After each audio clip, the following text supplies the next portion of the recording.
quality daily products you can trust. All you need to do is WhatsApp us your shopping list to 0710-487-487 and we deliver. Citizen Duka, your home of discounts. Citizen Duka, the home of discounts.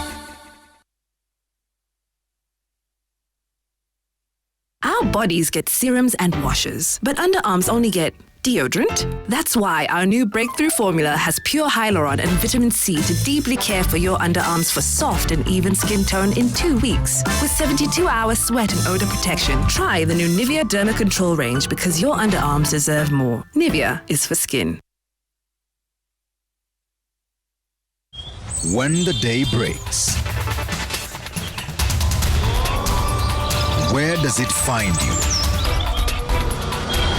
The color sets the tone. Yes, it could be the color of dawn.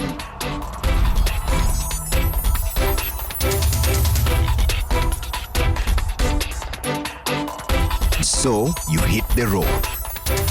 When you step out, The first step Must be right.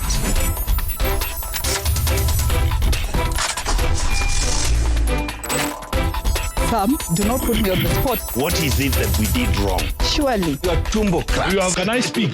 This is the crankum of politics. When you get there, it's all about life and its mysteries that require answers. This is Daybreak, Monday to Friday from 6 a.m.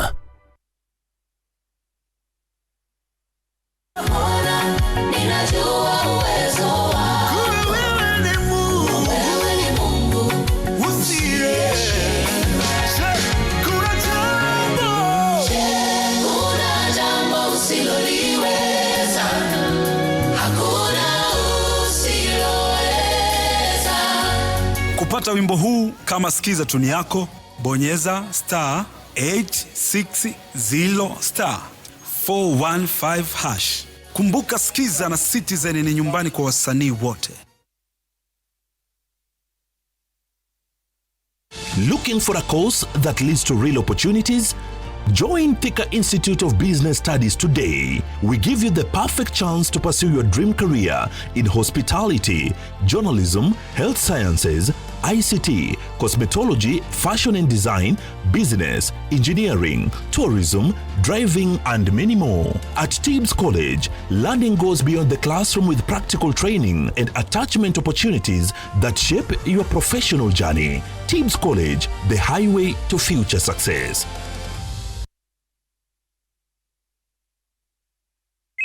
No matter how chaotic your day gets, the new Nice and Lovely Ultra Fresh Deo with zero alcohol keeps you fresh all day with 48 hours sweat and odor protection. Make moves bila jasho. Try the new Nice and Lovely deodorant today. 9 out of 10 women said they would switch.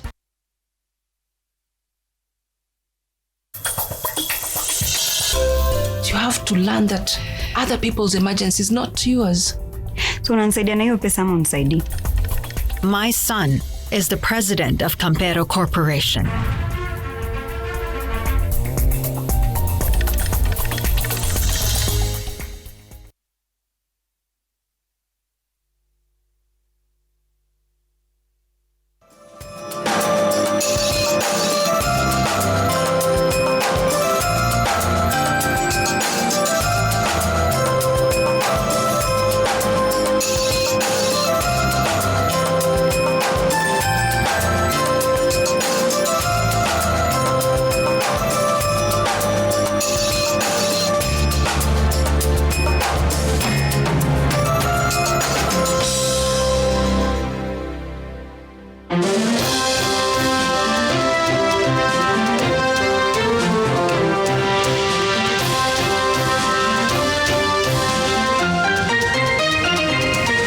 This is Sunday Live with Jeff Koinange and Olive Barrows. Yes, it is indeed Sunday, the 22nd of March, 2026, and tonight we're asking the hard questions. Kenya's Gen Z is no longer whispering. They are roaring from the streets to social media and now to the ballot box. What began as a hashtag, you remember that? Reject finance bill, Ruto must go, and others, has now evolved into something bigger, a civic awakening. But here's the question. Are they just loud online, or are they registering to vote? And at the center of this shift, platforms like Tuko Cardi, amplifying voices, pushing conversations, and perhaps shaping a generation. Tonight we're asking the question, is this a movement or a moment? Got a couple of guests tonight, folks. Gen Zs, you can see them right here. Demba Allens is Tuko Cardi lead, and Sophie Njehia, also a lead on Tuko Cardi.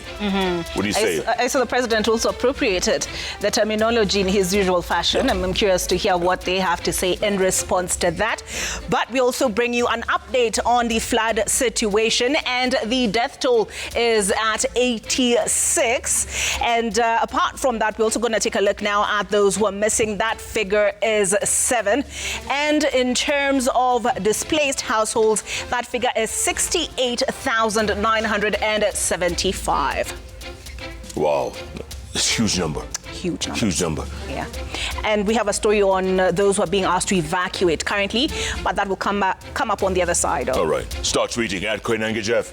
At O Barrows. At Citizens in Kenya, the hashtag is Sunday Live. And Emmanuel Dungo will come up with the sports. His is at Emmanuel ND. There you go. Sunday Live begins right now. Tonight.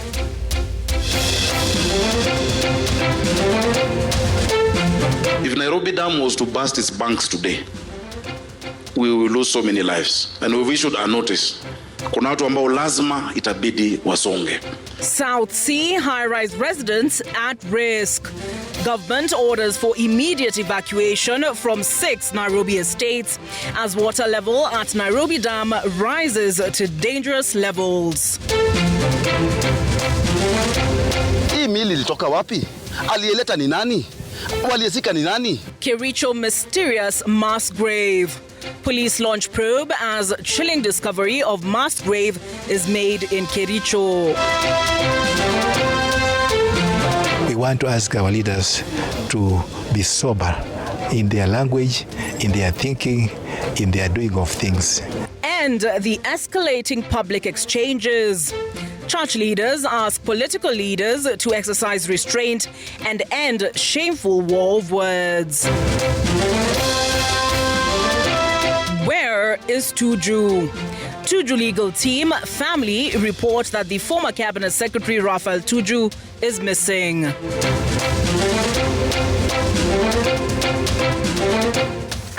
And welcome to the broadcast. Our sign language interpreter tonight is Yulanzale. Now, homicide detectives have launched investigations following reports that 14 bodies were secretly buried in one grave in Makaburini Cemetery in Kericho County. The bodies are reported to have been buried on Friday morning under unclear circumstances. Now, Kericho County Governor Eric Mutai has denied claims of the county's involvement in the matter, calling for speedy exhumation of the bodies and investigation. Safina Chinguma with the latest details on this incident that has left residents perturbed and angry. The silence at Makaburini Cemetery in Kericho County was disrupted Sunday morning as irate residents flanked by human rights activists demanded answers following reports that 14 bodies were secretly buried in a single grave at the cemetery. Hii sio iteno mass burial. Mass burial tunaambiwaga kwamba kuna watu 14 ambao wako katika mochari wanafaa wazikwe na watu wanajua na wanapatiwa notification. Hii mili ilitoka wapi? Alieleta ni nani? Waliezika ni nani? Tunataka tu ile barua ya kuonyesha kwamba hao watu walishikwa wakina nani. Hiyo ndio shida ya hao raia wote. Na tunataka itolewe leo. Na kama sio leo ni sasa hivi. Hivyo ndio tuende kazi nyingine. The residents lamented over what they described as laxity by the security personnel. si mara ya kwanza watu kukuja kuzikwa hapa. Hii imejulikana tu sababu walileta watu wengi kwa pamoja. Kwani hii county Kericho haina National Intelligence Service? Hii county Kericho haina DCI? Hii county Kericho haina even a local administrator? According to the police, the incident was reported by 2 street boys who alleged that on the morning of 19th March 2026, 3 people arrived in a vehicle and held lengthy talks with a man named Ezekiel, who is said to be the caretaker at the public cemetery. The 3 people returned the next day on 20th March 2026 at around 6 a.m. aboard a white Land Cruiser. The street boys were then engaged to dig a mass grave where approximately 14 bodies, some mutilated and in body bags, were buried. We've been seeing the government keeping quiet when people are being killed and dumped in River Yala, Shakahola, Kware, and we are not seeing a repeat of Kware in Kericho. So as a human rights organization, we are demanding a swift response in terms of a statement from the government, both the county government and the national government, particularly the county security team. Kericho County Governor Eric Motai has denied claims of the county's involvement in the matter. From preliminary investigations ya kwamba hizi mwili huenda labda, kwa sababu tujapata confirmation, huenda ya kwamba hizi mwili zilitoka kwa kaunti yetu ya jirani kule Nyamira. Lakini kama gavana wa Kericho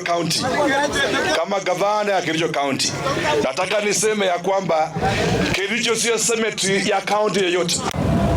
Homicide detectives visited the scene, having obtained orders to exhume the bodies. We have been sent here by the government to conduct forensic investigations. Ndio tujue ukweli. Na ile ukweli, kuna timu ile itakuja hapa na tutaendelea pamoja na iko na procedure. Safina Chengoma, Citizen TV. At the same time, detectives from the Directorate of Criminal Investigations, DCI, are tonight searching for former Cabinet Secretary Raphael Tuju and his driver, who were last spotted Saturday evening in Karen. Tuju's abandoned vehicle was discovered less than 3 kilometers from the Dari property in Karen that has been at the center of a loan recovery tussle. That's right. His family and lawyers have reported the matter to the Karen police, and we'll get more from our very own Seth Lawley. Police visiting the scene where former Cabinet Secretary Raphael Tuju's abandoned car was found Sunday morning. According to witnesses, the vehicle stayed at this exact spot the entire night on Saturday, prompting them to report the suspicious occurrence to the authorities. Jana nilitoka saa 11 kamili na asubuhi niliingia saa 11 kamili. Na ilikuwa inaangalia upande gani? Upande wa juu ama ilikuwa inaangalia upande wa chini?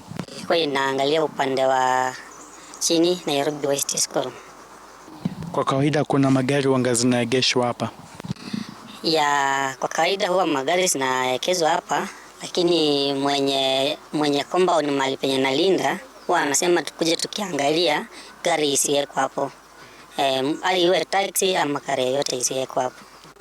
Wakati yenye niliona hiyo gari, nilienda nikafinya alarm, juu wakakuja waka-attend, wakakuja wakaiona, na ofisa wawili walikuwa hapa wa Karen Police Station. Naam. Ilikuwa saa ngapi? Ilikuwa kitu kama saa 2 asubuhi ikielekea saa 3. This is the exact spot where Raphael Tuju's car was found abandoned, and until Sunday evening the police were looking for vital information, including data from CCTV footage around this particular area in a bid to unravel what might have happened. Tuju's family, through their lawyer, said he and his driver were the occupants of the abandoned vehicle. They have since been reported missing persons at the Karen police station. Really, ours is just to encourage the state of Kenya to take the report seriously, to take the investigation seriously. It is difficult to imagine that this incident and the incidents that have been taking place over the last 1 week, 10 days at Mr. Tuju's property along Gong Road. It is in the public domain that his property situate on Gong Road is under police occupation, if you may. And I suggest that what is consumed by the public for this moment is that Raphael Tuju is missing. And that we are urging authorities to take every step that is necessary to ensure that his whereabouts are established. Raphael Tuju's vehicle has since been towed to Karen police station, awaiting forensic analysis. Tuju's reported disappearance follows days of a struggle to save part of his property that has been at the center of loan recovery processes. Earlier in the week, the High Court stopped the transfer of the title of the Karen land to new owners. Seth Olale, Citizen TV. All right, we're going to go on to flood news now. And residents living downstream of Nairobi Dam have been put on high alert over an imminent flood risk due to rising water levels. The Water Resources Authority has issued a precautionary notice urging hundreds of residents who are at risk to relocate immediately. That's right. And as Emily Chebet reports, Nairobi Governor Johnson Sakaja has cautioned politicians against politicizing the warnings, even as the nationwide flood death toll climbs to 83 and counting. The water levels at the Nairobi Dam continues to rise dangerously following the heavy rainfall that has been experienced in Nairobi and other parts of the country in the recent past. Hundreds of residents living or working downstream the dam are staring at an imminent disaster, a situation that has seen the Water Resources Authority issue a warning urging those at risk to move to safer grounds. Nairobi Governor Johnson Sakaja joining the authority in calling for relocation to avert crisis. Saizi niko na wasiwasi. Nilipata report from WRA about Nairobi Dam. Nairobi Dam started in 1953. If Nairobi Dam was to burst its banks today, we will lose so many lives. And we've issued a notice. Kuna watu ambao lazima itabidi wasonge. Some of the areas that have been identified as at risk are Kibra, parts of High Rise, Langata, South Sea, Mbagathi Way and Madaraka. Governor Sakaja has warned politicians against confusing Kenyans on such serious matters. If you look at part of the programs ambazo tunafanya, saizi tunafanya Nairobi River Regeneration, ambao inafungua mto vizuri, tunaambia watu ambao wako kwa maji to clear riparian, tunajenga a lot of things along the river. Program ya 50 billion shillings inaendelea saa hizi. Juzi tumefungua hapa Kamkunji Park ambayo pia wananchi watatumia. The things we are doing today we must do as a generation. And even as the situation unfolds in Nairobi, the impact of the ongoing heavy rains is already being felt in different parts of the country. In Baringo County, a landslide has claimed 2 lives in Kasaka and Kabarkebo villages in Baringo North. It is reported that a woman died following the landslides, while a 4-year-old child was swept away by floods. The 2 deaths pushing the numbers to 83 countrywide. Hii mvua ilinyesha wakati hii kitu tulisikia ilikuwa around saa 8:30 usiku. Na tulisikia mgurumo mpaka hata tulikuwa tunashangaa ni earthquake kama ni nini. Kufikia asubuhi ka around saa 11:30 wakati tulitoka nje kuja kuangalia, tukakuta hii madhara yote ilifanyika. Kuna mwalimu wangu wa ECD mwenye tulipoteza through landslide. Alikuwa na mtoto lakini mtoto aliokolewa. But the community saizi ndio wametusaidia kwa sababu we cannot carry basic access. Our disaster team from the county government cannot even go there. And as the rains continue, residents who are living along flood-prone areas have been urged to be extra vigilant. Pande hiyo tena imeaffect kama nyumba 4 ambayo iko chini, na pande ile ya Kapkoyo na Kabarkebo vile vile iko na shida. Mpaka huko Kipsaraman barabara haipitiki, haiwezi connect kutoka Bartaba mpaka Bartonjo. Unajua mvua inanyesha usiku na ni ngumu kupainisha mahali janga inaweza kutokezea. Kwa hivyo ninawasihi wale wote ambao wako kwenye eneo hatari wahamie sehemu ambapo kuna usalama. The Kenya Meteorological Department says heavy rainfall exceeding 20 millimeters in 24 hours is expected to continue until Tuesday across several parts of the country. Emily Chebet, Citizen TV. 83 and counting. Hopefully no more. Sad story. Now, the church has sustained its condemnation of verbal attacks by leaders in government and those in the opposition, calling for an end to the escalating public exchange of insults. Nairobi Archdiocese Archbishop Philip Anyolo and his Nyeri counterpart Anthony Muheria led the Catholic Church in calling out the continued display of what they termed as a shameful show of might from the country's political leadership as they address each other, warning that the trend risks plunging the country into chaos. That's right, our very own Kamau Mwangi as well. The church on Sunday maintained its call on political leaders to end shameful public exchanges. Led by Nairobi Archdiocese Archbishop Philip Anyolo and his Nyeri counterpart Anthony Muheria, the clergy called out the president and his former principal assistant Rigathi Gachagua over the sustained public display which they termed as inappropriate. We want to ask our leaders to be sober in their language, in their thinking, in their doing of things, to be sober and focus that what they are doing to the greater service of the people of Kenya. Tunajiuliza tunaelekea wapi? Because these people can lead us to war now. Kwa sababu these are verbal violence, wanatupiana maneno na ni vita. Hiyo ni vita ya maneno. Na kawaida kitoka vita ya maneno inaingia na Mungu may God forbid. In his Sunday message, Archbishop Muheria called for restraint when leaders are addressing each other, lest the continued ignorance by the political divide plunges the country into dark times. People are upset.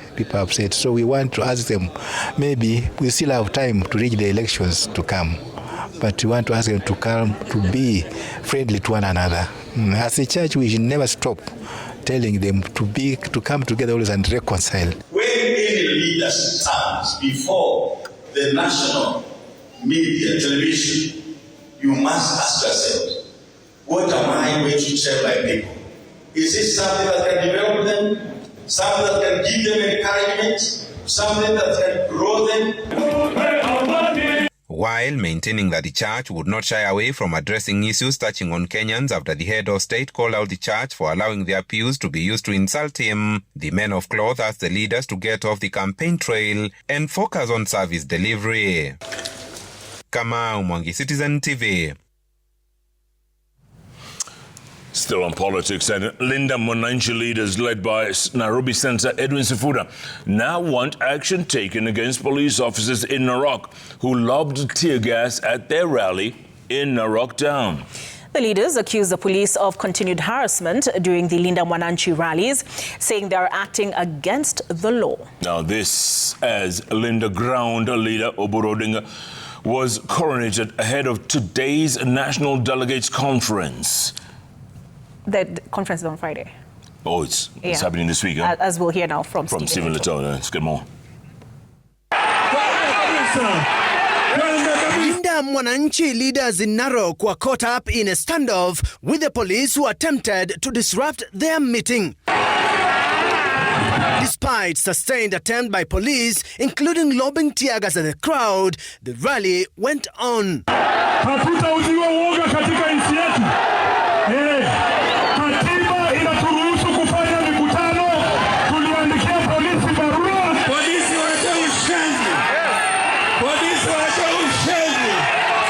Polisi waache ushenzi.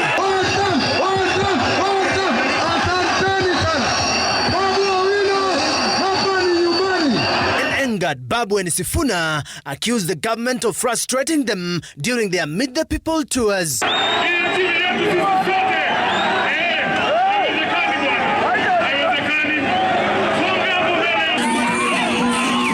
During the Narok Town rally, they questioned the whereabouts of former Cabinet Minister Raphael Tuju and demanded for his immediate release. Wamekuwa abducted. Tuju wamekuwa abducted. Wameshika Tuju, wamepotea na Tuju kwa sababu wanaiba hoteli yake. Mtakubali? Mtakubali?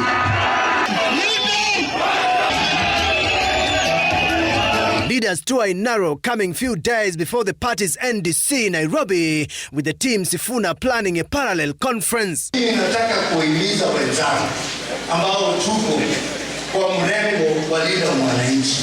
Tuko wachache kwa upande wa viongozi, lakini tuko na wananchi wengi wa Kenya ambao wanatuunga mkono. It is shameful that the great party of Raila Amolo Odinga can go in the hands of people who have no vision of Raila Amolo Odinga. In Mombasa, ODM leaders from the coast are pushing for the party to be given the deputy president slot. Our irreducible demand is that we enter into talks ya kwa tunasema ya kwa lile la chini zaidi ni deputy president comes from ODM. Na kama wapwani tunasema we produce a son of the soil that can be able to be fit to be the deputy president of this country. Wale ambaye wanapiga kelele, please ignore them. Wale ambao wanabweka, ignore them. They stand for nothing, they believe in nothing, they know nothing but selfish gains. In Siaya County, ODM party leader Dr. Oburu Oginga received blessings from the Luo Council of Elders who hosted him at the Kango Kajaramogi.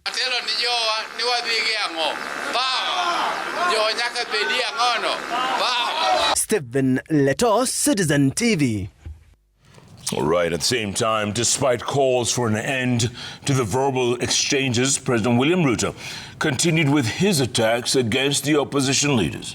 Ruto hit out at the former Deputy President, Rigathi Gachagua, saying he should not be allowed to occupy any office over what he termed as Gachagua's involvement in dirty dealings while serving as his second.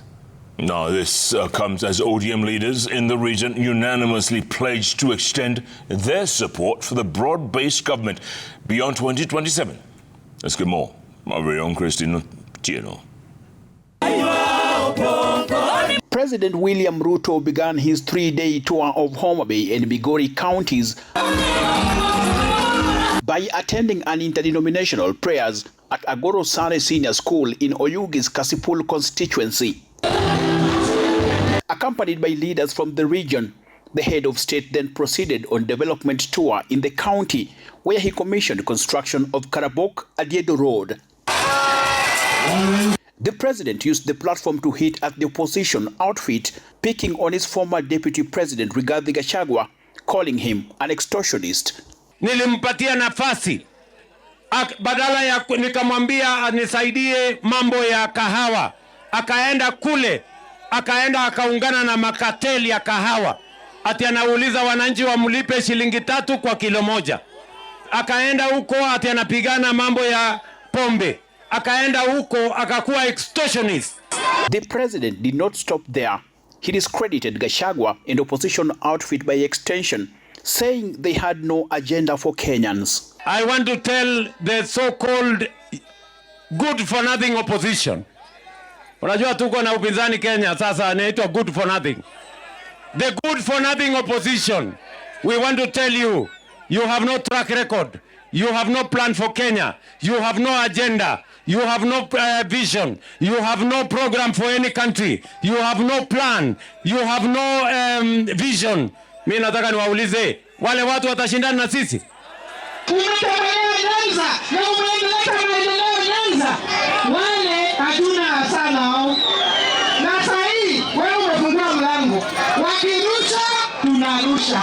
Wakirusha wakisema na kama mbaya na kama mama anasumbua Wakenya kwa mambo ya kabila, mambo ya ubaguzi. Juzi aliendea huko Nairobi. Nimesikia masikio yangu mheshimiwa rais anapinga mambo ya reli kukuja Kisumu. Sijui kwa hiyo anapinga reli ya Kisumu.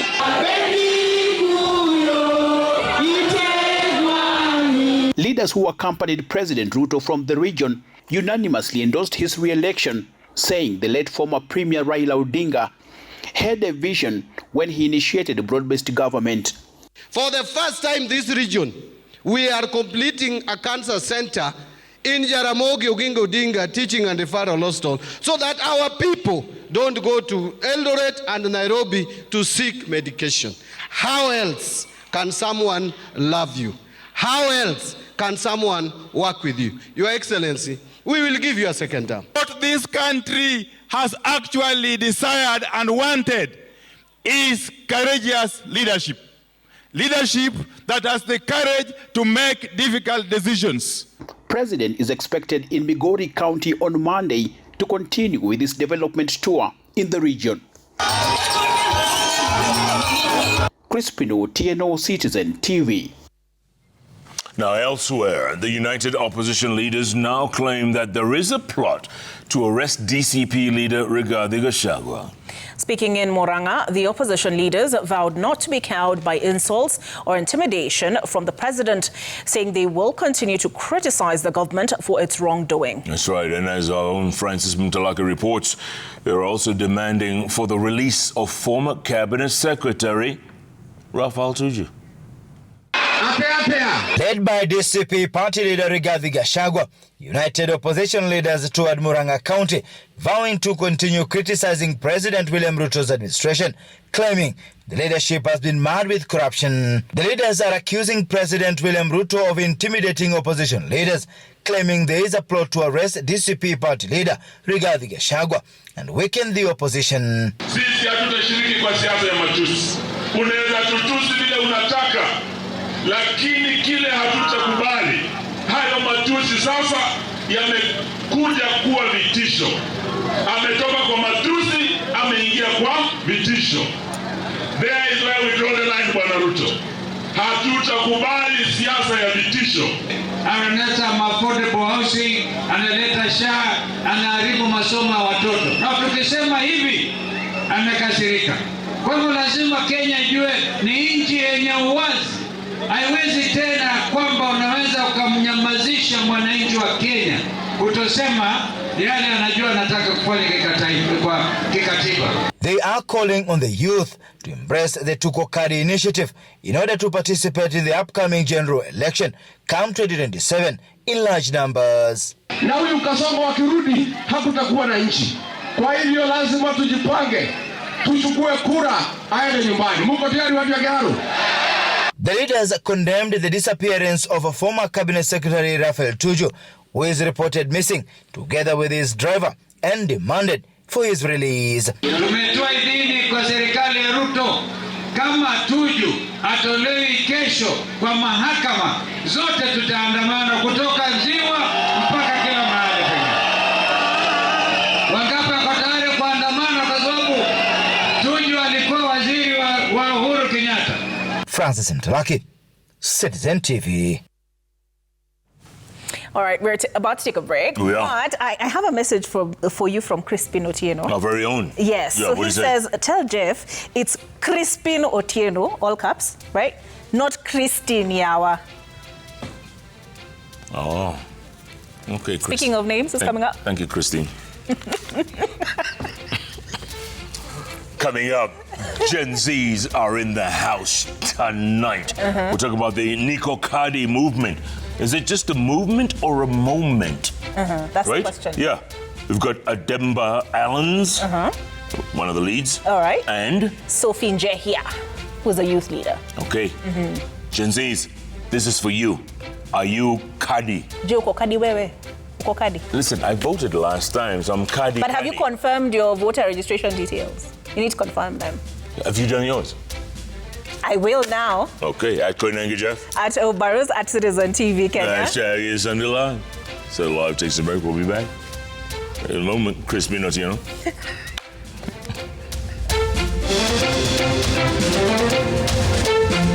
Coming up, a 24-year-old woman fighting for her life after she was allegedly doused with a chemical substance by her friend.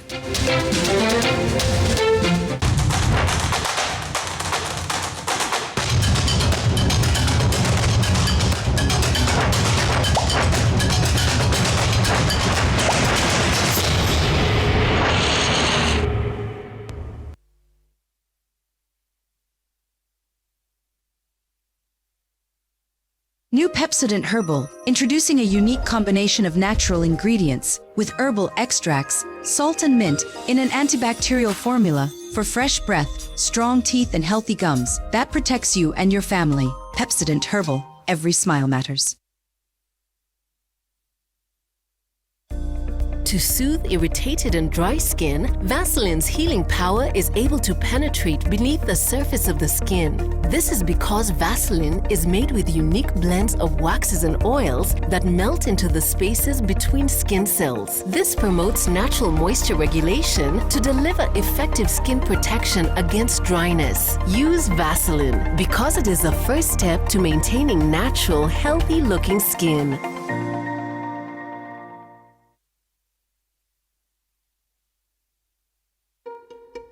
Who manages your wealth, legacy, and connects you with investment opportunities in Kenya and globally? At Standard Chartered, family businesses, business owners, and corporate executives have entrusted us with over $2.3 billion. As the only international bank in Kenya, we bring you global expertise and a wide range of investment solutions right here at home. Your wealth is guided by certified relationship managers who are supported by insurance and investment specialists. Because growing your wealth is not about chasing hype. It's about clarity, transparency, and long-term value. Now is your time for wealth. Join Priority Banking today.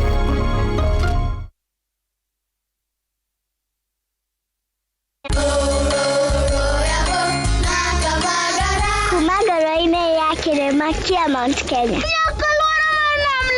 Raha Premium Kavagara na Raha Premium Gano ndio kibuko yao.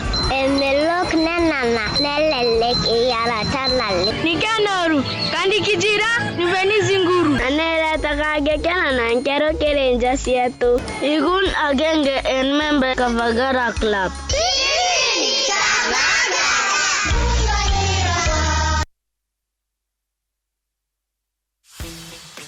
Experience the power of the ultimate glow in our new revitalizing formula. With 3 times more oil-infused serum, Vaseline Lotions penetrates and restores your skin's natural moisture from within, while boosting your natural glow on the outside. No need to add extra oils or glycerin. Feel the difference. See the power of the ultimate glow.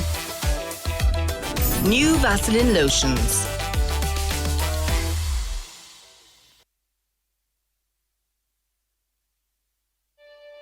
Kote nchini mbele tuendelee mbele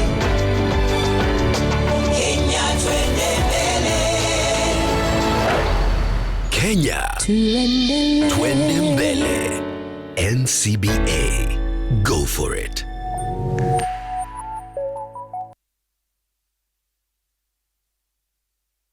Every city has a place where its story comes to life. Set in Africa's safest city, Kigali Paramount Hotel welcomes you with comfort and ease. Rooms opening to stunning views of Kigali's skyline. With exclusive view travel rates from $70 per person sharing or $120 for a single room. Relax at the spa, pool, gym, or at the lounge as you sip and dine, with every detail designed for your comfort. Explore Kigali's vibrant culture just moments away. Whether for business or leisure, everything you need is right here. Book your stay with View Travel.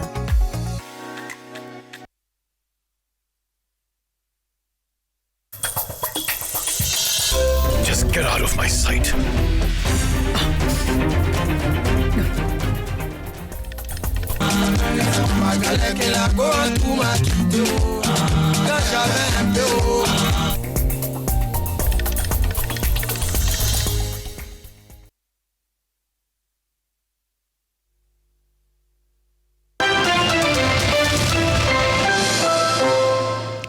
Thank you for staying with us on Sunday Live. Police are investigating an incident in which a 24-year-old woman was allegedly doused with a chemical substance, severely burning her face. As you'll hear now from O'Day Francis, the woman, Mary Claire, is now fighting for her life at the Kenyatta National Hospital, while the suspect, Lucas Ochieng, is being held in police custody, awaiting to be arraigned on Monday.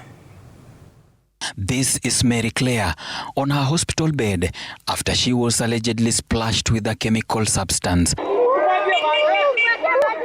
According to witness, the assailant approached her as she was heading home, splashed the liquid on her and attempted to flee. The guy akakuja na alikuwa ameshikilia hivi. Nimeshika hivi. Akakuja kama mmwagia. Msichana alikuwa hii side. So alimwagia na yeye akapita hivi. Aliingia kwa kichaka. Walikuwa majamaa wawili. Mmoja alikuwa kwa pikipiki na sasa umemchoma ndo anatembea sasa aende apande pikipiki. Venye ule wa pikipiki aliona watu wengi wamemkujia, akaenda akaacha huyo jamaa. The suspect, now identified as Lucas Ochieng, was cornered by the crowd before police officers rescued him.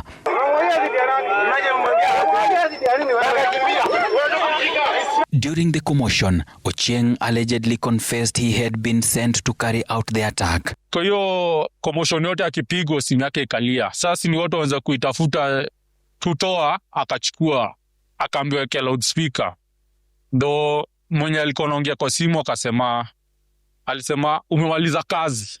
Sasa watu wakamuuliza kazi gani? Jamaa akachapisha simu kwa lami ikavunjika. This was Claire's top that she was wearing. We spoke to Sarah Watiri, Claire's colleague and friend who was with her at the time.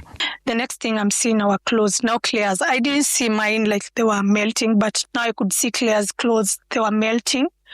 So what I did now, we were shouting and we were like, when Claire told me, Sarah, I'm dying, get me water, wash my face. That's the next thing I saw, like, everything is getting off. Sarah is recovering at home while Claire remains admitted at Kenyatta National Hospital, uncertain if her face will ever heal. The suspect is currently being held at Kibera Police Station and is expected to appear in court on Monday. Detectives continue to investigate the motive behind the attack. Now the question remains, who sent them and who is this person? And what was the mission?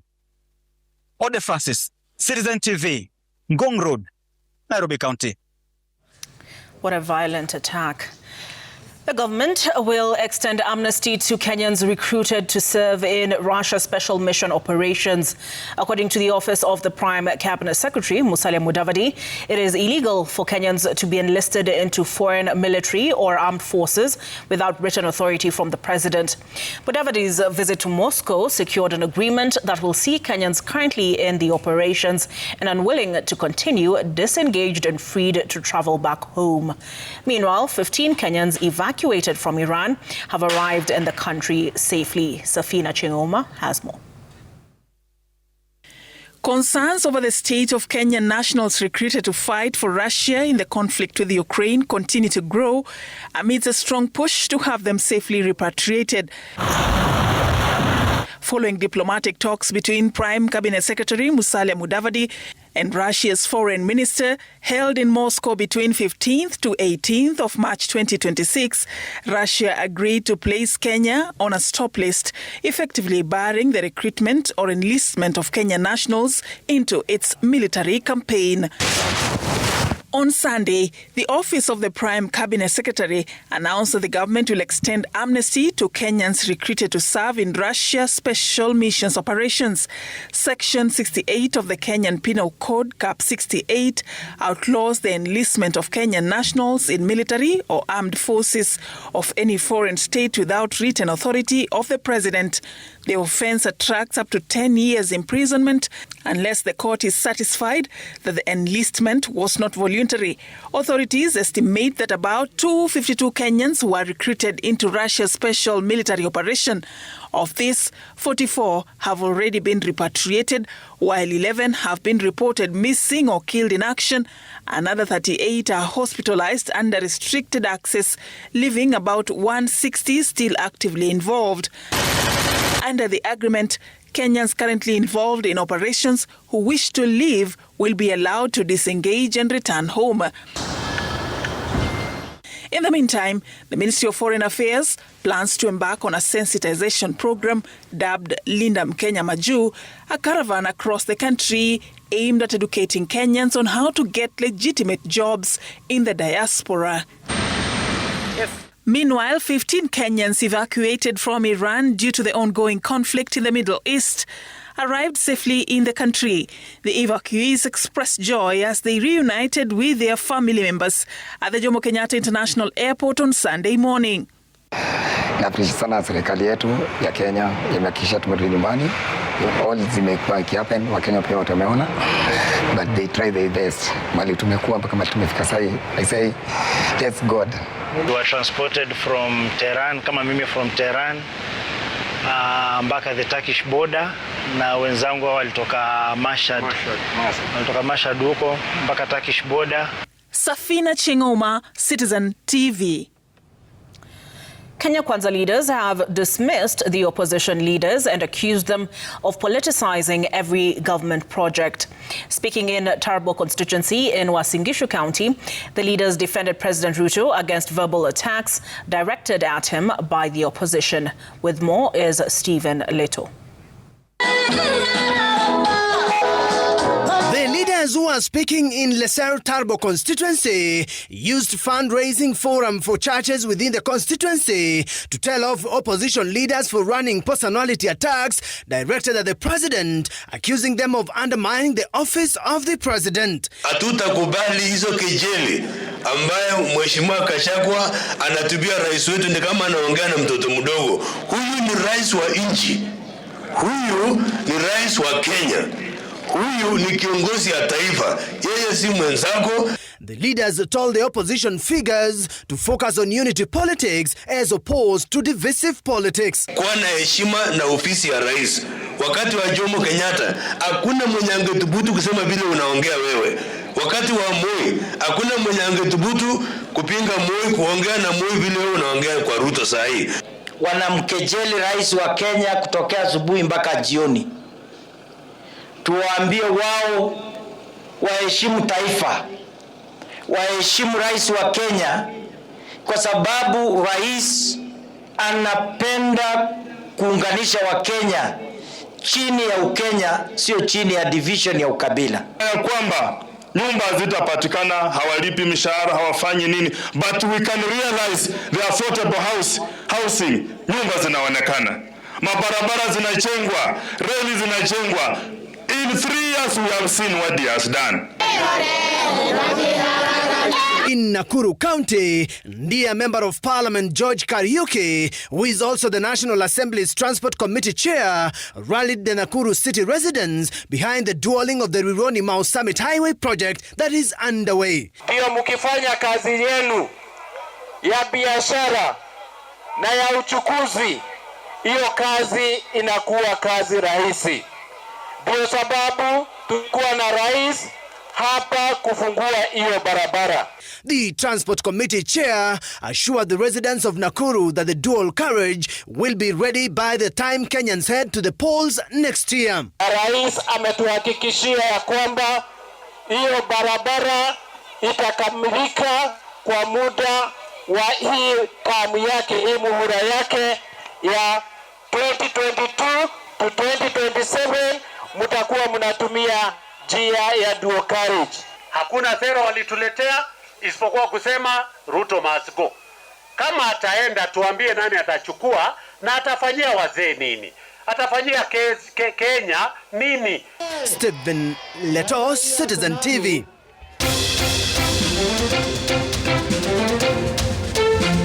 Turning forgotten land into food hub. Renewed focus on blue economy set to boost Kenya's food production.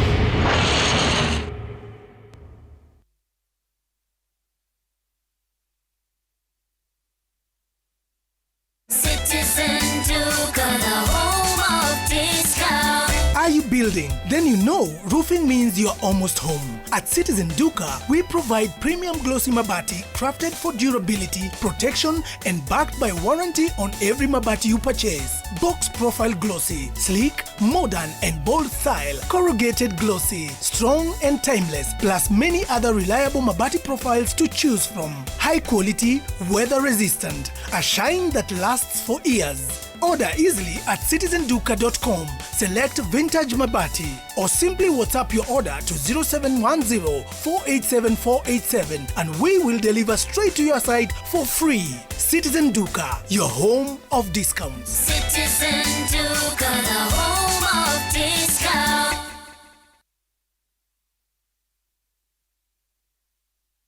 Looking for a course that leads to real opportunities?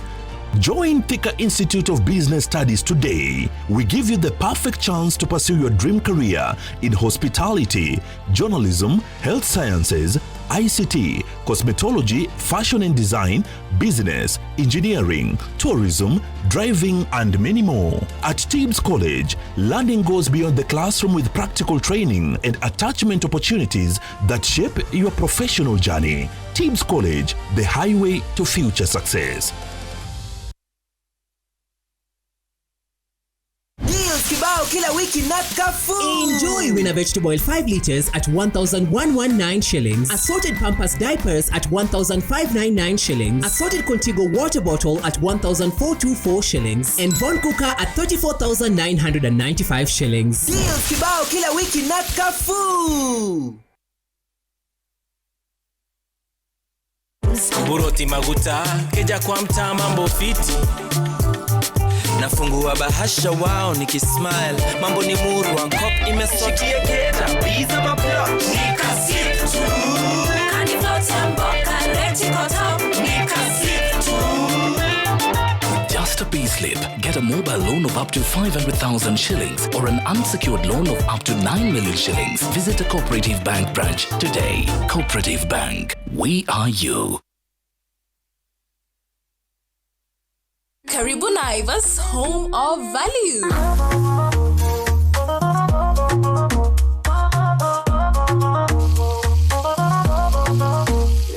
Naivas, saves you money. Hapa maisha inakuwa honey. Prices low kuna funny. Naivas, saves you money. Utasubiri, tunapiga sherehe. Naivas mbele wengine. Visit your nearest Naivas Key local or shop online for more and save big. Naivas saves you money.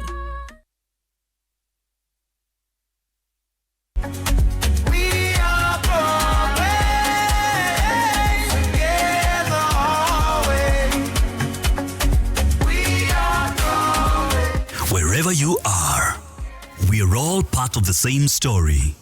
We are Broadway's.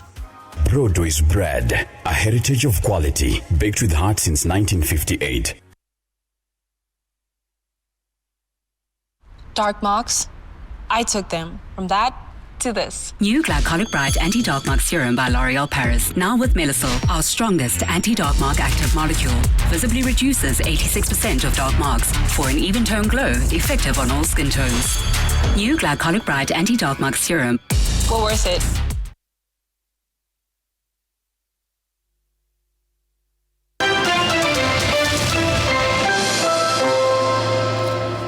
Welcome back to Sunday Live here at Citizen Television. My guests are in the house. That's right, Ademba Allens, the lead in, he insists Allens with an S at the end, lead for Tukokadi, and Sophie Njehia.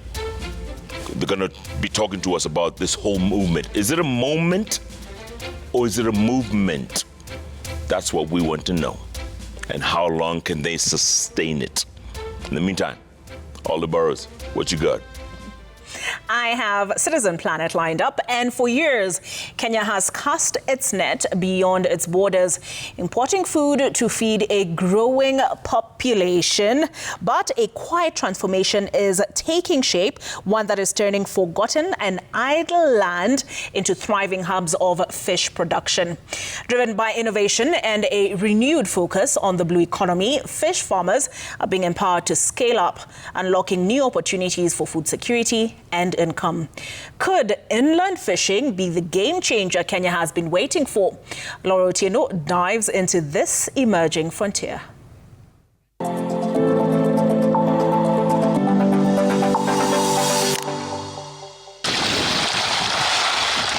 At Kosimbo village in Seme, The gentle sound of fish nibbling on feed welcomes us into this enclosure.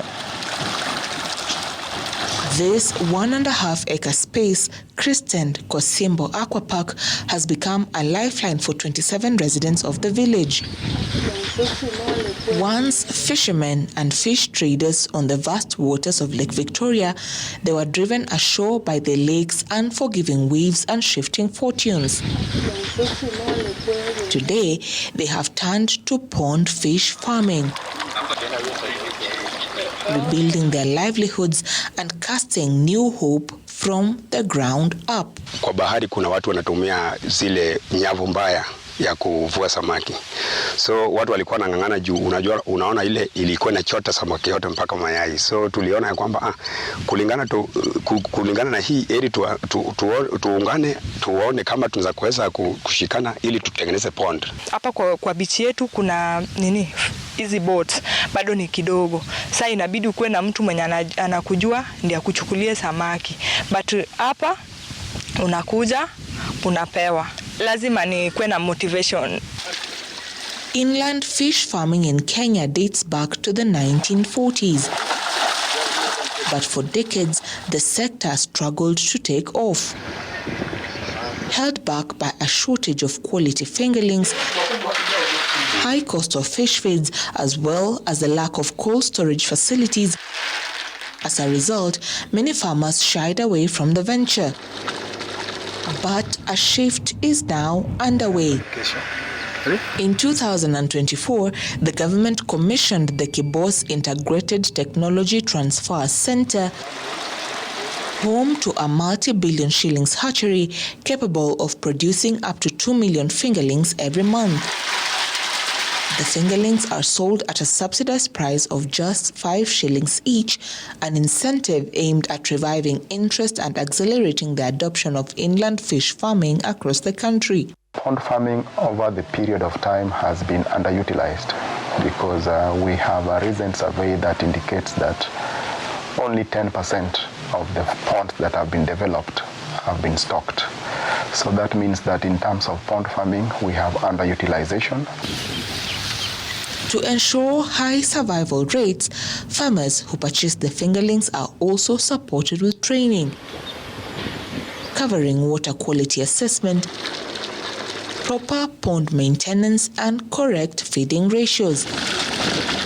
However, erratic rainfall patterns have emerged as a growing threat, forcing residents here to pump water from the lake, a cost that is beginning to strain their operations and eat into their earnings. Inatakana tutumie fuel kitu kama 300,000. Sasa zingine tunaweza kutumia fuel hata 400,000. Hii mambo ya solar tuliweka ya kwamba hata tulisafanya budgeting yake, lakini kupata pesa hiyo ndio bado inakuwa shida. So tulikuwa tunaomba ya kwamba in case to partner, at least itatusaidia zaidi ili tuweze kupata hiyo solar. We have organized a conference, a blue economy and an aquaculture and blue economy conference coming up in May from 7th to 9th, where we will be sharing with our fish farmers the available information. We'll be taking from them the areas that they want the government to improve on as we enhance our local fish production. Pigia Mheshimiwa Rais makofi mazuri. While laying the foundation stone of a fish landing site at Asat Beach in Kisumu County on Saturday, President William Ruto yet again outlined the government's commitment to grow the blue economy with multi-billion shillings investments in fish fingerlings production, storage, as well as value addition. We are investing 9.5 billion shillings in Lake Victoria so that you can contribute meaningfully to the economy of this region, to the food security of this region, and to the economy of the Republic of Kenya. In 2024, Kenya produced 168,424 tons of fish, far below the annual demand of 500,000 metric tons, underscoring a widening supply gap. As the government continues to scale up investment into the blue economy subsector, aquaculture is slowly taking root. Various stakeholders are, however, calling for increased partnerships, especially in the production of feeds as well as cold storage facilities, in order to allow the country to meet its annual fish demand. Laura Otieno, Citizen TV, Kisumu.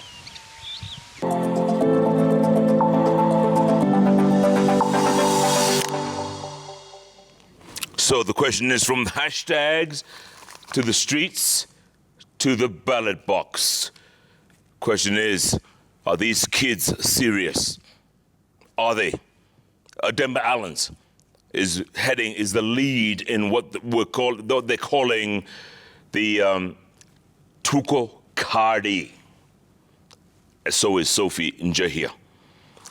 Are they serious about this thing?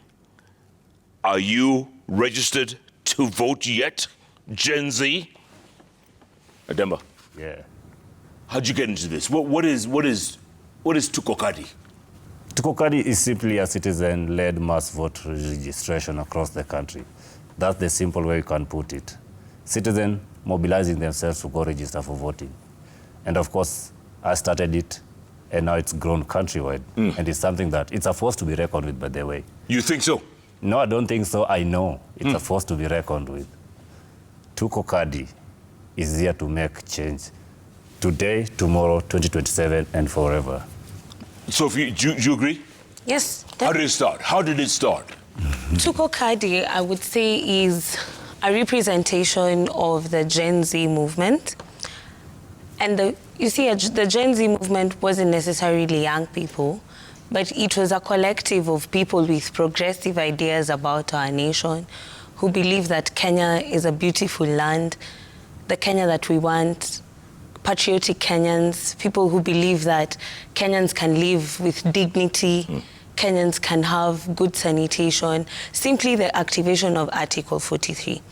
So when we realized that the street is really not being productive to us as young people, because we're losing very many young people to the killings, we decided that we are going to pursue the constitutional way, which is getting Ruto out in the ballot. And it's not only Ruto, it is Ruto and every single elected MP who has let the people of Kenya down.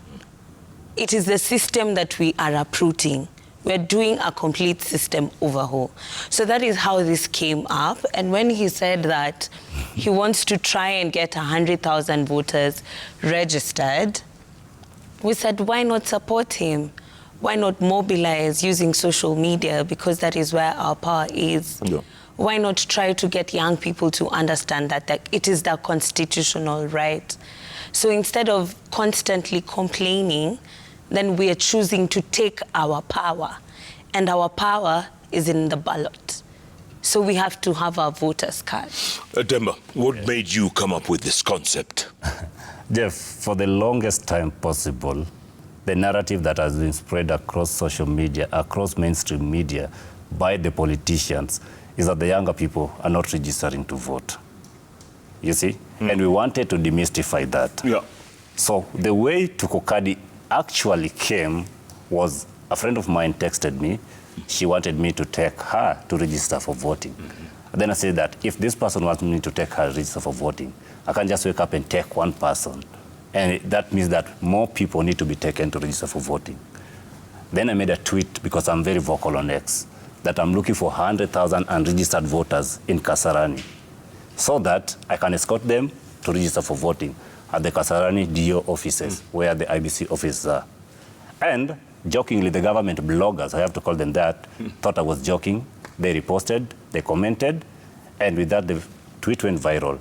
I put a WhatsApp group link, people joined, and with that, we were able to get 641 newly registered voters in one day, Jeff.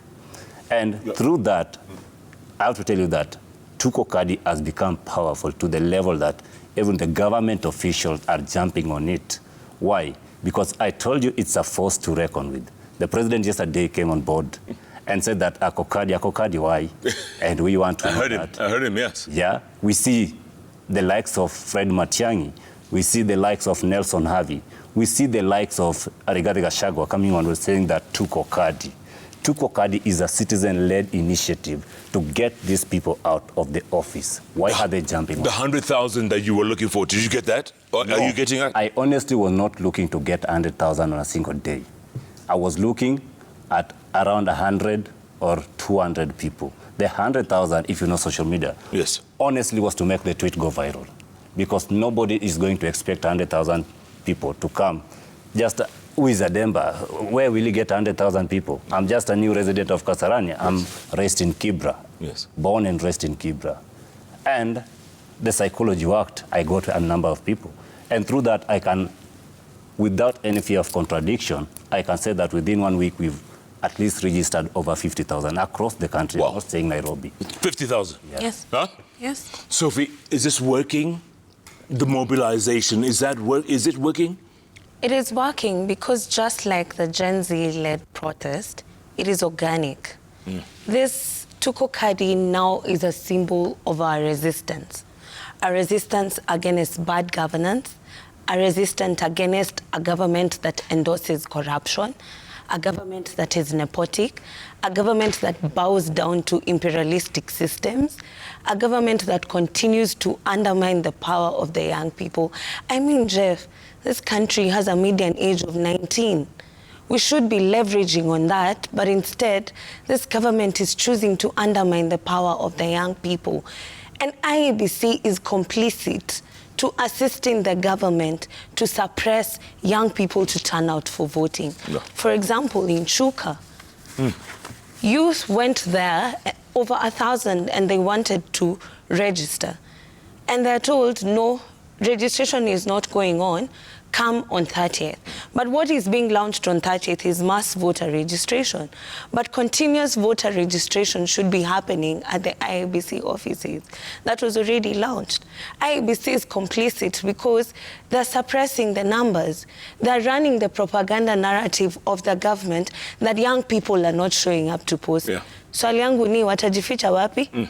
Because we're showing up to vote. Watajificha wapi? Like, what other narrative do they have to offer? Wanasema tuko gig, wanasema hatuta show up ku vote. Yeah. But what I want to tell them, this is the beginning of our resistance, our continued resistance, that tutachukua kura, tutapiga kura, na tutalinda kura. Wacha nikuulize, muta maintain hiyo momentum? Umesikia nimekwambia this is a 3-phase campaign. Tunachukua kura, tunapiga kura, na tunalinda kura. So this is not, isi moto wa gazeti ya tunaisha sahi. Apana. And Jeff, if I can cut a short. Yeah. You know, funny thing is, these people never expected young people to come out for voting. No. Then people are now coming out. Yes. Then they started spreading the narrative that these people are not going to come out to vote now. So the thing is, the same way they were never aware that we are going to come out to vote, to register for voting, it's the same way they're not, we are going to surprise them by voting. And we are going to make the voting process fun enough for even this person, when you go home, can actually want to be part of the process. Wacha nikuulize. Yeah. Mobilization is fantastic. I mean, it's great. Yeah. Lakini, do inatoka wapi? Do. Yes. You need money to mobilize. Now, I'm going to answer you that. Who said? According to who? Jeff, let me answer you this thing. It's a tweet that has gone viral. I spent 1,000 to create a poster. Wongo. Ukweli? Lakini Jeff, hebu nikuulize, kwa nini hao watu wa gava wakikuja hapa hawaulizangi kwa nini mmeiba ile shamba? Wewe una concentrate kutuliza sisi yangu. Tunatoa wapi pesa? Yes. Tunatoa hadi t-shirts ya kusema tuko Kadi in memory of Gen Z matters. Jeff, the first narrative about tunatoa wapi pesa. Yes. Let me tell you this. It first came when they said that Tuko Gig we are being sponsored. Yes. Yes, Tuko Gig as a country. And if Tuko Gig to make people register for voting, then I'm definitely going to take that money, Jeff. People have to register for voting. And people have to willingly go to register for voting. If I've come to your door knocking, please, I've been paid to take you, go register for voting. What wrong am I doing, Jeff? We have to make Kenyans register for voting. And the only way that we are going to make these people register for voting is doing it our way. Jeff, we are not going to wait for you because the media has also failed us terribly. the all mainstream media, it is your work, you guys, to make all the civic education to sensitize people to go register for voting. But you guys are not doing that. IBC has a budget of 100 million. They are honestly not doing that. Yes. I spent 1,000 to create a poster. 1,000? 1,000 shillings. I sent it to Moses Otieno, a friend of mine from Kibra. He created the poster. I put it online. I get 641 newly registered voters. The thing that comes out is we are being funded. Who is funding us? And if you are being funded to get people registered for voting, then what's wrong? Some people fund goons to go beat people in the streets. Some people go steal. You see now, 86 bodies zimepitwa na flood. And those are the reasons we are telling people mchukue kadi. You see, if we can tell people to chukua kadi and vote out the bad governor that cannot even have risk mitigation plans for floods, then Jeff, I'm definitely going to take the money. Lakini hata gava wanaweza kuwafund. Wanaweza kuwapatia, yeah. Kwanza tunataka kuanzia na kuambia president, Tuko Kadi is an equivalent of Ruto must go. Exactly. He should not get it twisted. Tuko Kadi is an equivalent of you are a one-term president. Anaenda. Unaenda. Yes, go Jeff. There is no two ways about it. That is the clarity that we have. And you know the thing about Tuko Kadi, it's going to be a unifying thing between us young people and the generations that are before us.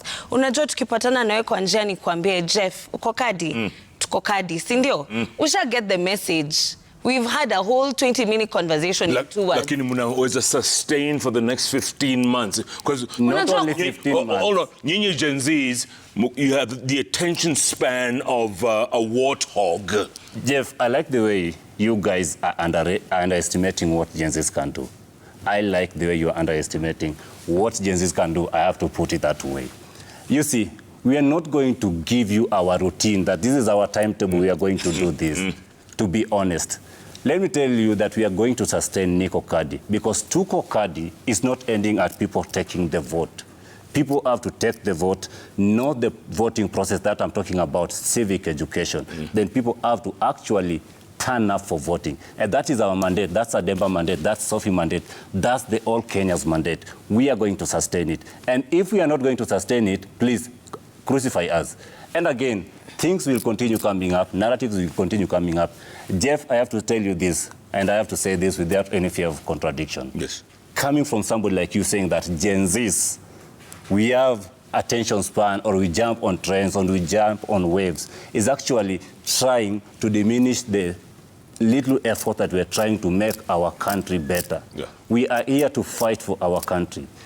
Jeff, 20 years from now, 30 years from now, 40 years from now, these politicians who are making our life miserable will be dead. They will not be there. Yeah. But our children will be there to suffer, to pay for the sins that they cause.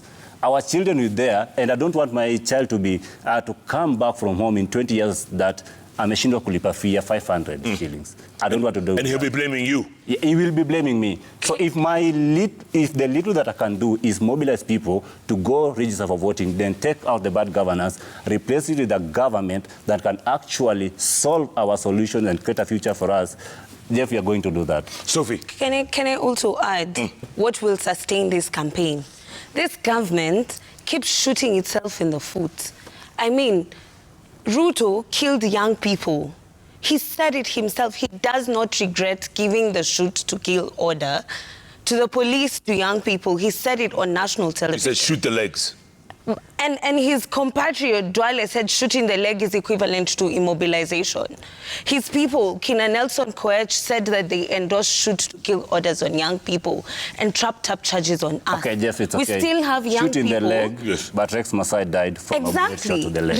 Rex, his case, he's not gotten justice 2 years up until now. Albert, the same case, DIG Lagat is still eating taxpayers' money today. We have victims of protests. For example, there is one in Malindi. He was supposed to get his surgery at KNH, but he still hasn't gotten his surgery. His mom has to pay for that surgery. Protest victims, for example, he's going to come and compensate them as a way of pacifying. And we know that June is going 25th. To happen, by the way. And we know his strategy. We know he's going to compensate these people to try and pacify our commemoration of Gen Z heroes. Okay, Sophie, so you say Ruto must go, right? Who else? I mean, What we know, Jeff. Now that's okay. Let me answer, Jeff. Let me answer you, Jeff. Go on. Ruto must go. Then who must come? Let me say, you retired buddies or you retired Gen Zs must not be putting pressure on us by asking us who are we going to elect. When the time is right, Kenyans are going to choose their leader organically. We are not going to stand here and say that I, Ademba, am going to support Jeff to be the president. I'm not going to. But you can say that if you want. But you see. I'm not going. But the movement, Kenyans will choose their leader organically, and it will be a surprise to Kenyans. Mark my word. So let's say a Sifuna or Babu or whoever. What we know, Jeff, is who we are not going to vote for. Yeah. We know that we are not going to give anybody in this current system our vote. We know they are going home. What we know is that certain people who voted yes to draconian bills and a bad finance bill, they are going home. But who are we replacing them with? We, the Gen Zs, we're going to come up with a vetting process that we shall give our movement and tell them, this is how we are going to vet the leaders that we are going to elect. And we're not only going to concentrate on the presidential vote. There are other 5 seats that are very important in delivering services What's the guarantee that your Gen Zs will follow that lead? Because, you say we're tribeless, we're leaderless, we're this-less. I mean, come on, man. But you see, facts, numbers, you can see our numbers. You can see our resolve. You can see our commitment to the cause. Jeff, we are still tribeless, we are still leaderless. And we are unapologetic of that. Now, you're asking about who is going to replace the leaders. Yeah. And who said that we are not ready to lead? Yes. Maybe it's the time for youths to parliament. Because this is our third liberation. Why is it that we just watch a couple of news in the news bulletin? All those, the president is currently on Mabay. Did you see any youth in the front line? Why? Because you don't think that we can lead. Hata sisi tunaweza, Jeff. Hata sisi tunaweza. Hata hiyo kiti. Why not? Hata hiyo kiti. Kwa nini tushindwe? One other thing about our campaign, Tukokadi campaign, it is a means of us young people trying to show you that we are ready to lead. Why? We would like this campaign to inform the reforms that we are going to compel IEBC to take, institutional reforms to ensure that we actually have a free, fair, verifiable, secure election. And that's the key, because how are you going to guarantee your kura? You see, for example, right now we are going to register people. We are finding people who've never registered. They are already in the system. IEBC needs to explain that, and it's not one case, it's not 2. People who voted in 2022, when they go to verify their information on the portal, they're not there. Where did their names go and to? Jeff, there's this, I'm going to give you 2 scenarios that made me even question the credibility of IEBC. When we were in Kasarani, there were 2 gentlemen, to be specific, and I'm not going to name drop them because of they are afraid of the camera. These people have never registered to vote. They had never registered? They had never. But when they came to register, their names were in the system. Where? That's what Sophie just said. Yeah. Another one, there's a guy whose parents died 2015, but they're still in the system. The parents? The parents are still in the system. So dead people voting? Because for you to verify that you're in the system, you simply need your ID card and the year of birth. So these people just jokingly put the ID card of the parent and the year of birth, and they found that their parents are still in the system from 2015 until now. Okay, how do we change that between now and August 2020? It's by questioning IEBC and giving us reform. You question them, but you think they'll do anything? We will occupy them then. We will actualize Article 37 on them. We will petition them using this same people's movement. They will not steal this election. And one thing we are telling you, Jeff, if they dare to steal this election, our resolve is Ruto must go. Ebuni Waulize, your biggest challenge is right. Your biggest challenge. Our biggest challenge is Ruto. Our biggest challenge. Other than Ruto, your biggest in this movement or this moment, what's your biggest challenge? Is it money? Is it getting people? It is getting people to understand what the Constitution gives them. Okay, are your Gen Zs, are they listening? Yes. They are listening, Jeff. Jeff, let me tell you this. Tomorrow is Monday. Yes. Then Tuesday. Yeah. I'm going to tell you this. IEBC is going to face the biggest numbers they've ever faced in voter registration. And actually, our target is 1 million by On 30. Tuesday, of Gen Zs. Yes. On Tuesday, we have a mass voter registration across Nairobi. It's a whole... Nairobi only or not Nairobi only. I'm saying Nairobi because I'm going to be Nairobi. I can't be everywhere, Jeff. Okay. We are going to have a mass voter registration across the country. But, Jeff, let me tell you this. For Monday, Tuesday, Wednesday, Thursday, Friday, we are going to occupy IBC offices. And I'm saying this, they better be ready for us. They better be ready for the numbers that are going to turn up. And they dare not suppress our numbers. Jeff, we know how many people were registering. So you have your own back channel. We have our record. Yes. They need to know that so far we have registered 50,000 people. Our target is 1 million Gen Zs by 30th. Okay, how many so far? 50,000? Yes. 50,000? Yes. In less than less than a week. You have to put that. I know you are going with that. They are different. In less than a week, 50,000. Yes. And it only took us tweets and TikToks. That's it? That's it. So that money they were supposed to do marketing with, let them do voter education, let them get us a working IEBC system, let them institute reforms, for example, campaign financing. We don't want to see people wasting our money here in the name of campaign. They need to know that we are very alert. We shall guard our votes so that if they dare to steal, they should know that Ruto is not going to govern us past 2020. Let me ask you guys, are you working with any political party right now? No. And we have to say this. Where is my camera? Whichever one. You can talk to this one right here. To any politician out there claiming or wanting to work with us, we have to say this. You had the longest time to mobilize Kenyans to register for voters. You failed to do that. So what we are doing is we are mobilizing Kenyans to register for voting. We don't want you anywhere in the picture.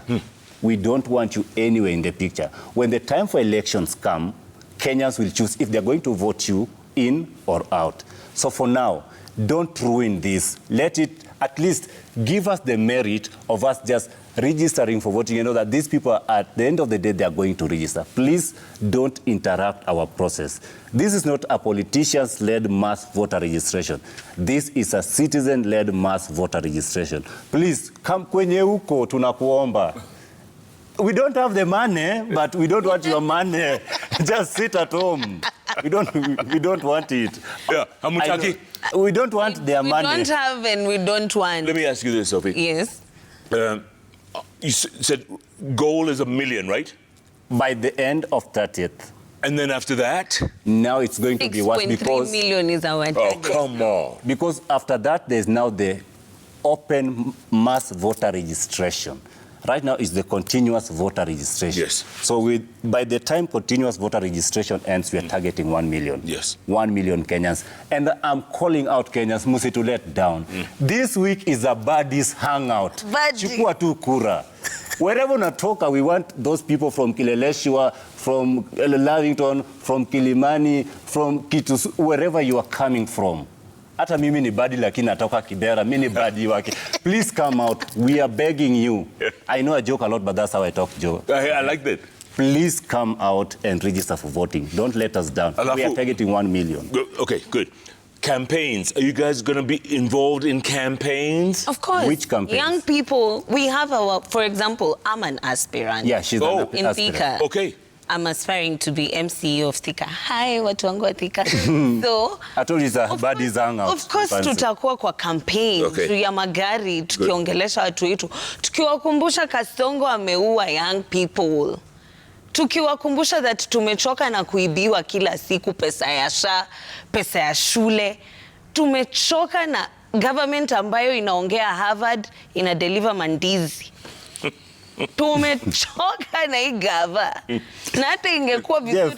Well, no, Ngoja, wacha nikuulize. What's the difference between you on top of a vehicle than the politicians we see on top of vehicle? I have never held elective office, and I'm hoping they give me a chance to, so that we can show them what true, real leadership looks like. Lakini utakuwa kama hawa? Hapana. Yes. Sitaki. Utakuwa kama hawa? Now that's what you millennials have been taught to believe. Prove them wrong. It's called social conditioning. Yeah. It's called social conditioning. So you guys have been conditioned to think that the moment someone enters, gets on top of a car, they have to get on top of the car, and the moment they get elected, now they have to be like the other. Yes. No, we are not going to do that. China juu ya gari? Never. Umeona hata Museveni juu ya gari? Museveni shaona. Kila wakati saa zenye anafaa kuwa anafanya kazi. Are those your heroes? No, honestly. These are our heroes. You see, these ones. How much is that t-shirt? 500. Want me to get you one? Yes, please. Okay. I'm not going to get missing a pesa. I don't have the money. Uko na do wewe. Where's the money, Jeff? Uko na do. And you know what the biggest problem or the biggest fear is? Yeah. These people will identify all of you guys. Now watawalipa. And who said they have not? You'll be compromised. Jeff, let me tell you, they have approached. I've been receiving phone calls. I've received a phone call at your waiting log. Hapa. Yes. Leo. Yes. Wakisema? We have received their phone. Ati wanamletea lori imechorwa jina yake ndio afanye campaign. I don't want to name drop, but Jeff, if a lorry appears tomorrow on Tuesday at our rally in Kibra, in Langata, in the 5 Embakasi constituencies, at Anniversary Towers, at Westland, we are going to chase those lorries away, and we are going to ban them or stone them. We are not going to allow politicians to hijack. The call was, Ademba, we are going to give you a lorry. You know those campaign lorries? We've branded them with Nikokadi, Tukokadi, those all, I almost said the F word. So, those were the calls. And sad to say, they even said that they've branded with my face. My friend, tunaelewana, don't try that. Your cars are not going to be there. Ademba, wewe unasimama? I've not made that decision. Okay, but you're thinking. But yeah, I'm thinking. Yes. But I've not made that decision. Ni sawa. Lakini unafikiria. Yeah, because I know I can lead. I know I'm ready to lead. But guys, you have no money. Who said we need money? We don't need the money, Jeff. Need the goodwill of the Kenyan people who understand what public debt is doing to us as a nation, who understand the level of negligence that is going on. Jeff, nyinyi middle class mmefikiwa. Jeff is not middle class. Pale, huyu ni bourgeoisie. Huyo kwa hapa juu, si ndio? Jeff, lakini tuambiane tu kweli. Sasa hii Dennis Pri tuko kuna flood, Parkland, Westland. Yes. Mmefikiwa. Watu wa payslip, si wamefikiwa. Mkenya wa kawaida wa huku chini si amefikiwa. Sasa kila mtu hii Kenya ana survive. Hatuko tumezoea kusurvive, lakini priority ya president wetu ni kusimama juu ya gari ya tukanane. Jeff, mimi na bed sitter that I pay only 8,000. Wacha. Yes. Wapi uko? Kasarani. 8K. 8K. But at times I struggle to pay that. Why? Because the government has made it so hard for us when you're tumesoma, not only kusoma, because kusoma does not simply mean that you're going to get a job. Yes. Us, we can say that I can wake in the morning, niende nifungue biashara samaki, because I've been doing that for the longest time, Jeff, to survive. But there is no money, the taxation. I wish I came with kuna shopping I did, I think 2 months ago. Kuangalia, the VAT was around 600. Na nimefanya tu shopping at 3,000, Jeff. There's no money in this country, Jeff. Lakini watu wanakula. Yeah, watu wanakula, because at the end of the day we have to eat. No, watu wanakula. Watu wanakula. Yes. 1.3 trillion kama inatolewa kwa consolidated fund, wanatengeneza national infrastructure fund, wanauza miti ya Karura. First of all, watu waiga tunataka kujua ile miti yenye mlikata Karura mlipeleka wapi. 1st of April tutakuwa tunatembea tukicelebrate Wangari Maathai. Na tukiwaambia tunataka kujua miti za Karura wamepeleka wapi. Gen Z's, our mission is to be watchdogs of democracy.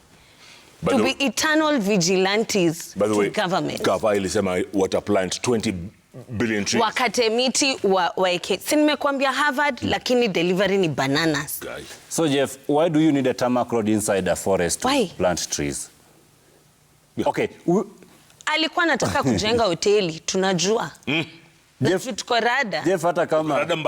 Jeff, let's assume that you are some of the MPs and the women rep that we have in this country. Why do you need a tarmac road? Inside? A forest to plant trees. Imagine hiyo ndio akili tuko nayo huko parliament. Au ndio ma-CS wetu wa Kenya. Lakini ideology yenu. Patriotism, uzalendo. And Jeff, before we elect you, please give us your manifestos. Please give us your track record. Please give us your competency. Give us your criminal records. Let us see what you've done with the little offices that you've held before. We are not going to elect Gen Zs because they are Gen Zs. We are going to elect, if you are a Gen Z and you want to be elected, we are going to elect a Gen Z because he is competent, he has a track record, he can actually deliver, he is educated enough to hold the office that he's vying for, and also, is he going there with goodwill or akona hidden agendas? We are not going to just wake up at sisi ni Gen Zs, wacha tuweke Gen Zs. That's what something that happened in Zambia, Zimbabwe. Yes, and they ended up electing crooks. Correct. But let me ask you this. A lot of our elected leaders, they forgot about Chapter 6 of the Constitution. Leadership and integrity. Oh, sio? Yes. What is how? Yes. And we still elect Yes. But juzi tume-elect mtu Mbere North. Wame-elect mtu akona scandal ya KNH. Well, how do we do that? Shida yetu ni Jeff, gani Jeff, kama I also Wakenya? have to tell you that the biggest problem with Kenyans is Kenyans Memory. themselves. Yes. Why is it that Anne Waiguru served 2 terms as a governor? Sasa yeye anataka kuwa senator. Anataka kuwa senator. How Mithika many scandals Linturi anataka kuwa governor. was she in? That, Jeff, like, we all know that our president is the biggest thief in this country. He won the award for the most corrupt person in the world. In the world. Yeah. Why is it that we still have people at their rallies? Is that they're paid? Or we Kenyans, we don't actually know what we want? We don't know our worth, I guess. Are we that stupid? We're not I'm stupid. sorry to say. It's been a conditioning for people in political leadership have conditioned Kenyans so that political positions remain within their families. Look at the record, Jomo Kenyatta, Uhuru Kenyatta, Raila, Winnie. You get?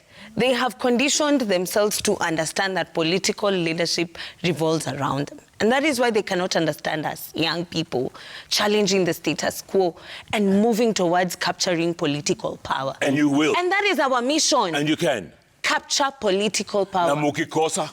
Tutakosa kwani? Sisi ndio tuko na mbogi. 15 million strong. Ni sisi. Let me ask you this. Sisi ndio tuko na mbogi, Jeff. Okay.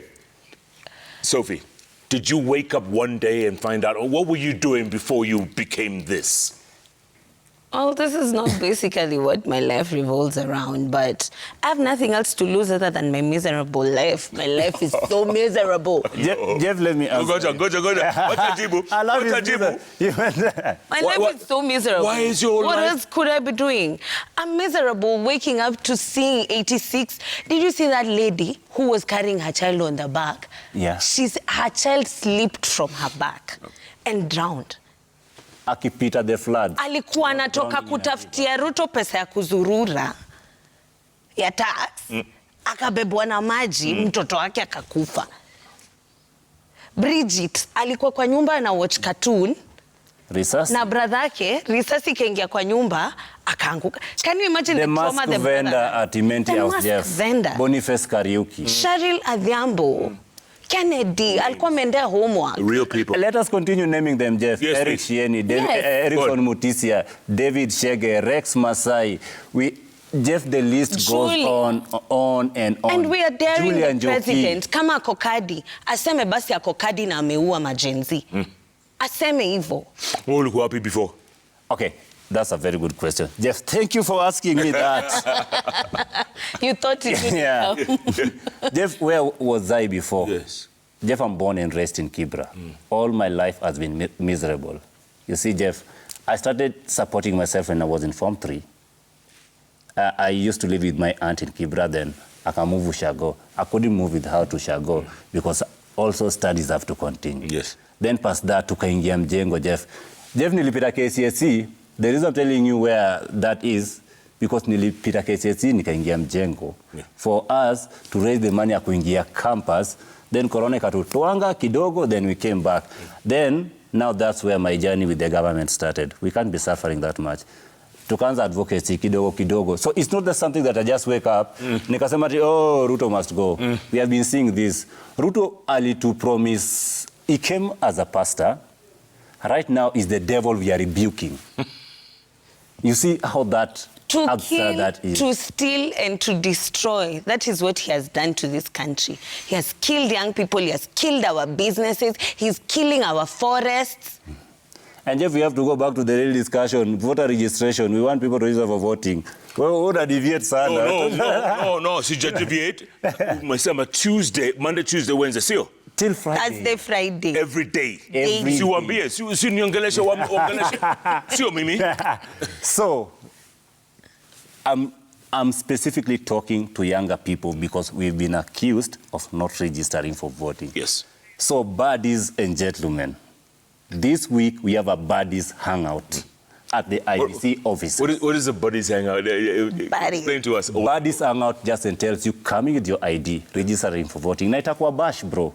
Huh? Tutakuwa na Bluetooth speakers. Yes. Tutafanya TikToks because that's how they think that is, let me say, it doesn't add any. Jeff, I need security. We are going to get numbers. Mimi, I'm begging, don't let me down. I was just here. The reason I accepted this media invite to actually beg Kenyans across the country. Not Nairobi, Jeff. Not Nairobi only. Kenya does not revolve around Nairobi. We have other 46 counties in Kenya. Yes. We want these people to come out. Nataka nione line iko Turkana, people registering to vote.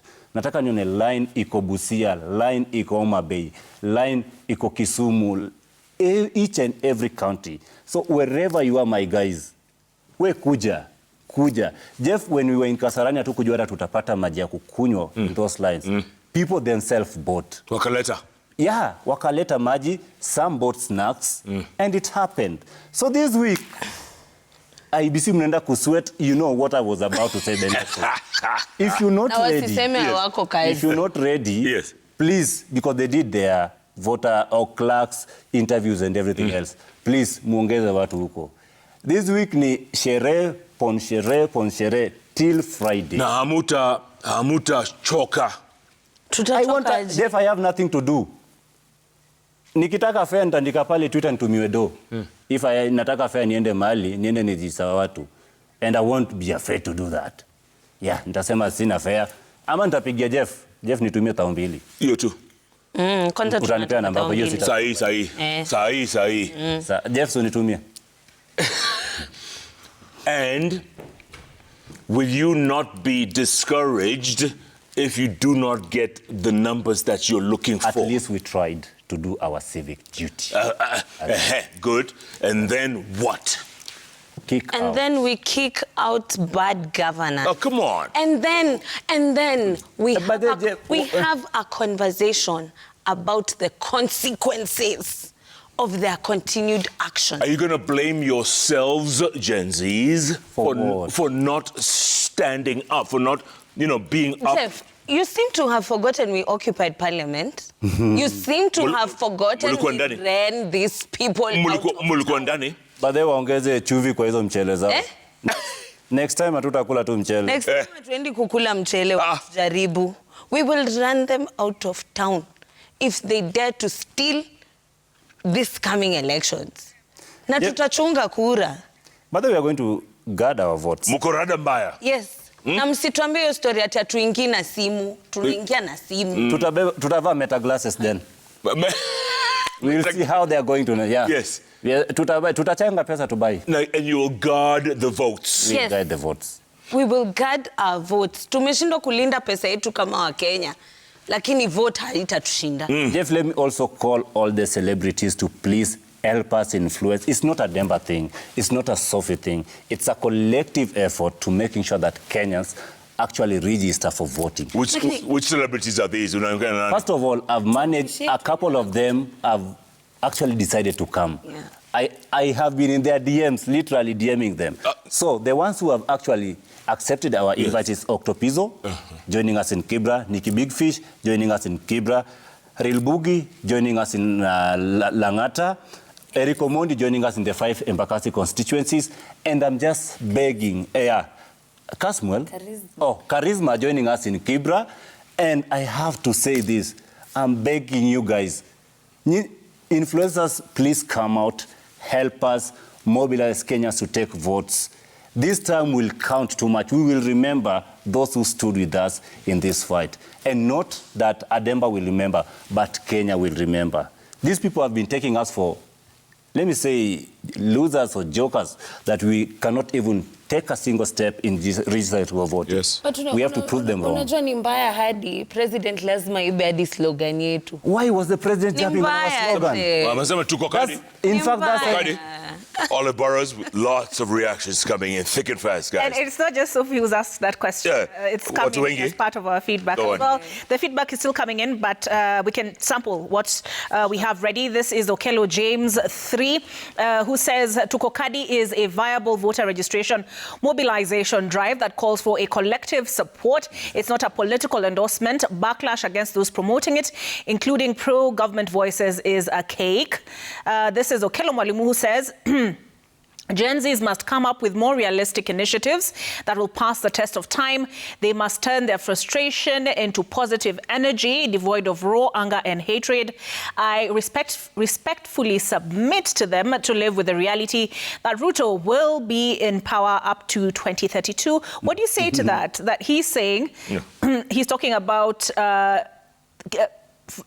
Gen Z must turn their frustrations into positive energy, devoid of raw anger and hatred. Do you think that's a fair comment? And also, it is a fair comment, and it is a demonstration of what we're doing. Naruto akirudi.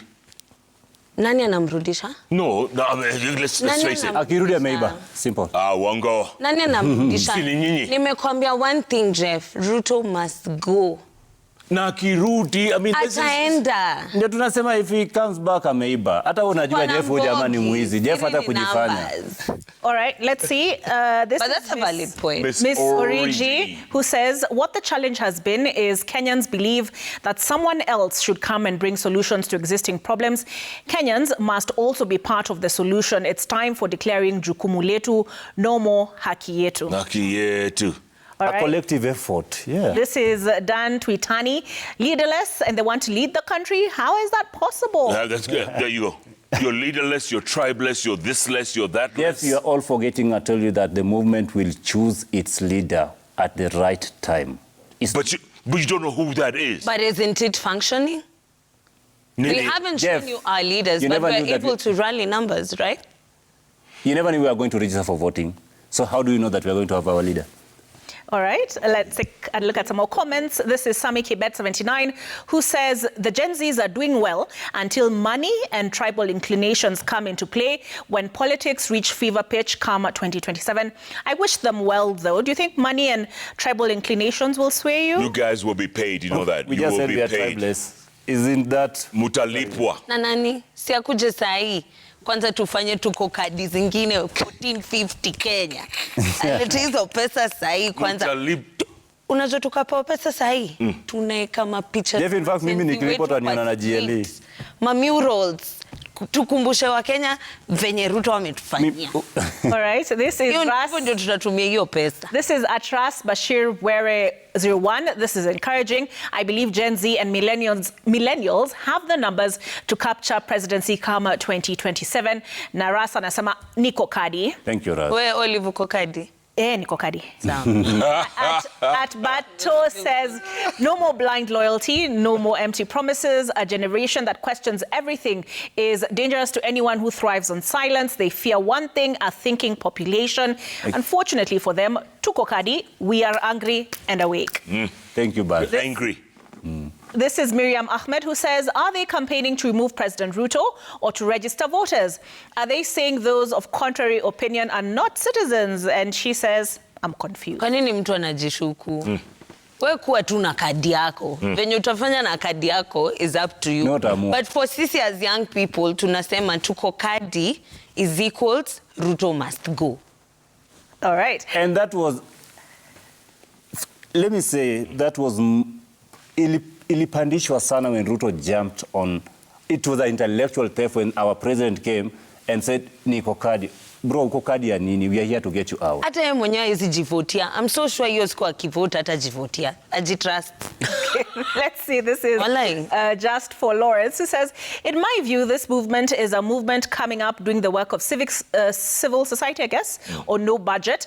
I believe with serious citizens, this country can be deliberated and have the systems in place for a better Kenya. And Asama, Singapore is not Kenya. Tunaenda Singapore. Sai tuna Singapore. Singapore. Singapore, we are swimming. All right. This is at Mr. Dwag. He says the Kenya Kwanza government Tukokadi posts are deliberately being put out so that we can abandon the slogan and find another one, which they will also jump on. By this virtue, we must stick with Tukokadi to the very end. No destruction by this rogue regime. But you know, you would think for a government that has a social media PR budget of 150 million, they could be a bit more. Kwani Itumbi amepoteza kili all of a sudden? Creativity. What is happening with the drama festival teacher? Guy. Okay, let's see this. Mwangi J anasema, possible question. Gen Z's had an opportunity. Okay. Oh, sorry about that. To show out in numbers in recent by-elections, but didn't. Will they turn up when it matters? Murona. Question. By-elections hamukuwa. Goja. Walikuwa wanachukua new registered voters kwa by-election? Hapana, tulikuwa tunatumia 2022, si ndio? Number 2, Ruto alikuwa kwa hiyo ballot? Gen Zs walikuwa kwa hiyo ballot kama candidates? Hapana. So is it turn up when it matters? So the upcoming by-elections mutakuwa? Kama kutakuwa na Gen Z, yes. Lakini, get it. Enemy wetu ni nani? Okay. Tuendelee. Huyo ndio tunashoot kwa ballot. Masilap. Amesema?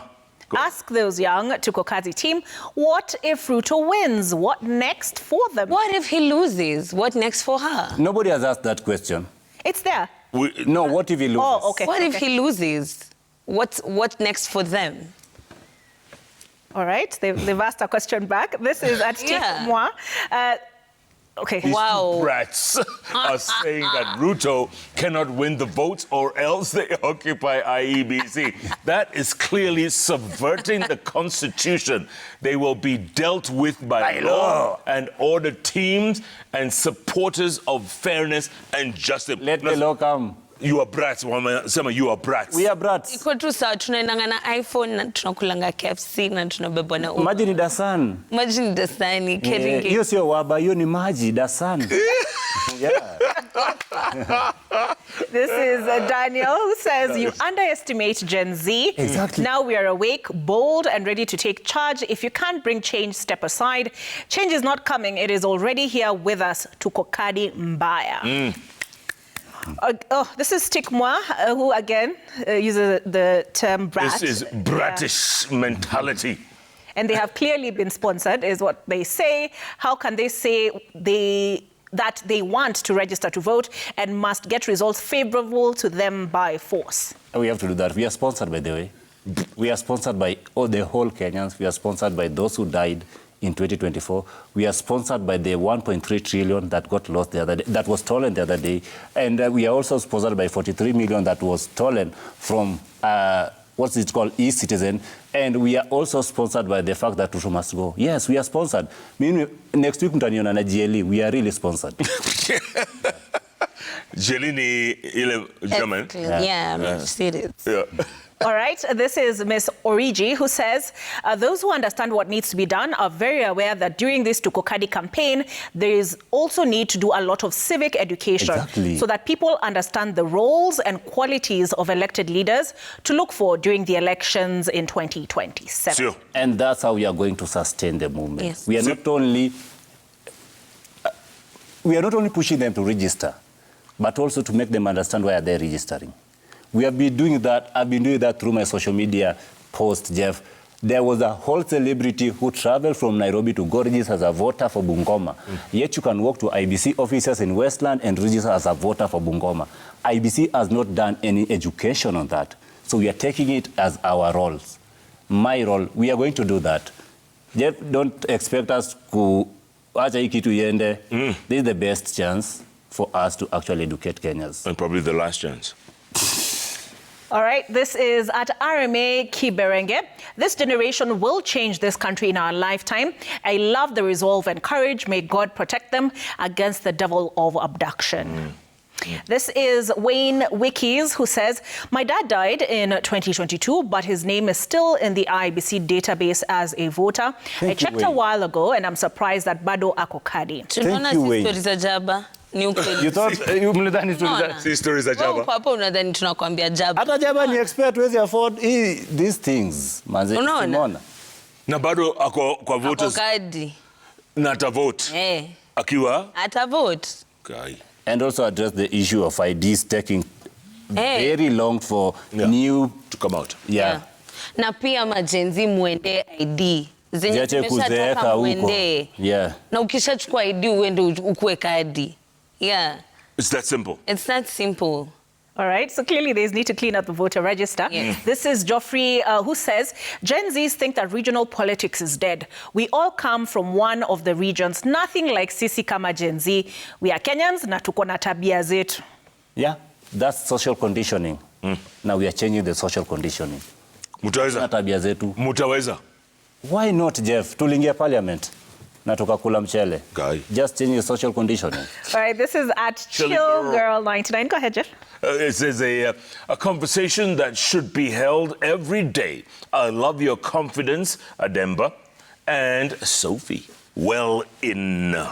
Thank you, Sim. All right, this is at Judy Wahinya, who says, these Gen Z reps are switched on. They're alert and awake to the plight of the majority of Kenyans. Let's stop pretending we don't know what the problem is. It is bad governance led by extremely bad leaders. I agree with them.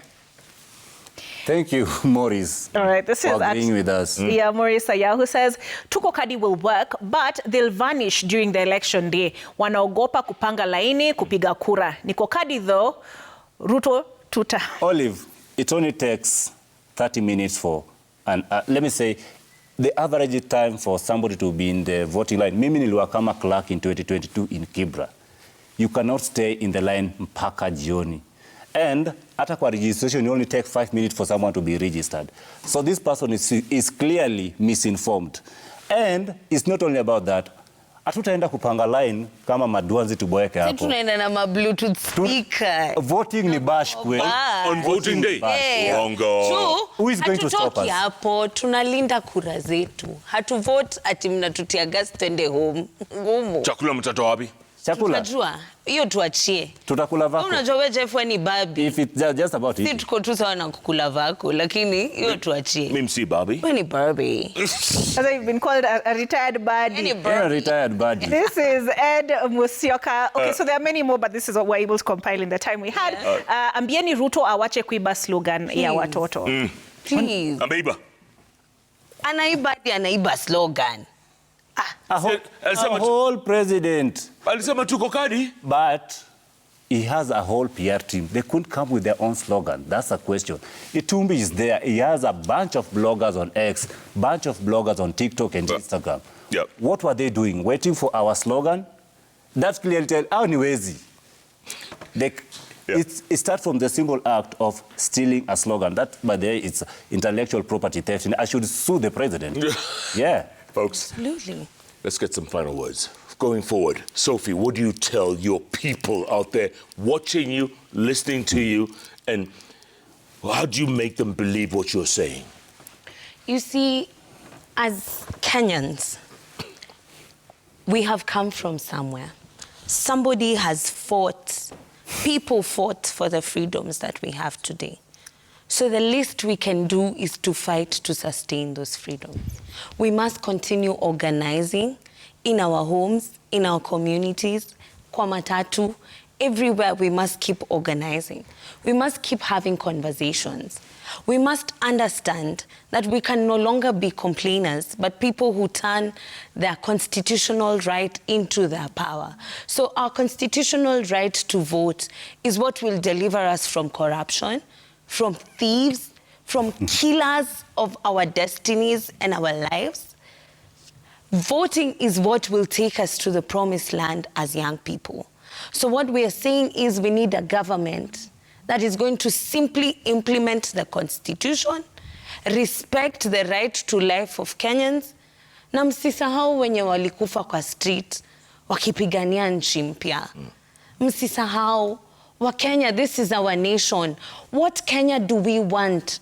We need to start having that conversation. We have seen a working nation before.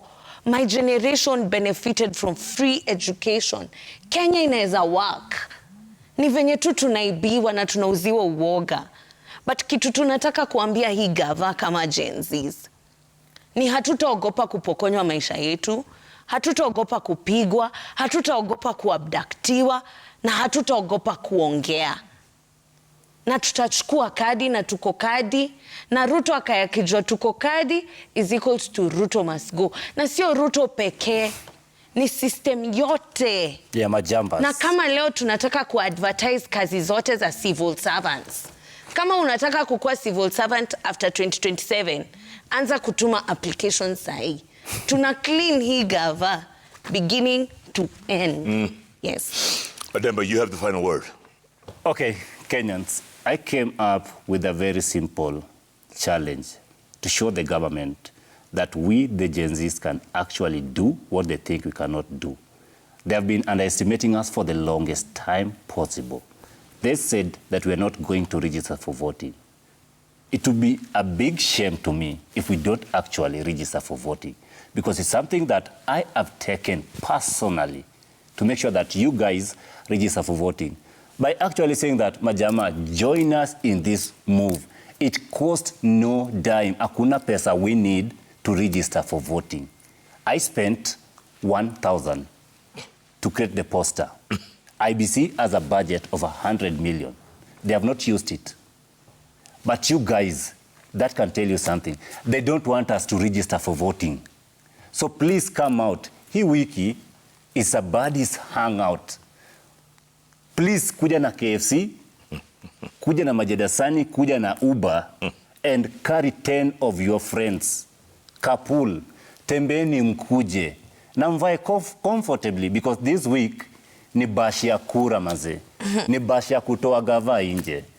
Hii wiki, we have to at least amass 1 million votes. Na tuko na concert maybe 1st of April. Tukifikisha 1 million votes, tunaweka back. We are not going to pay anything. It's going to be a citizen-sponsored bash. Yes. We've been Pale able to do it Karura before, and we are going to do it.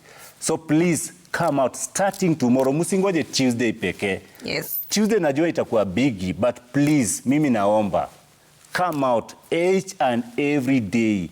Not only this week, ikifika the other week when the mass voter registration inaanza, ikue mwecheche.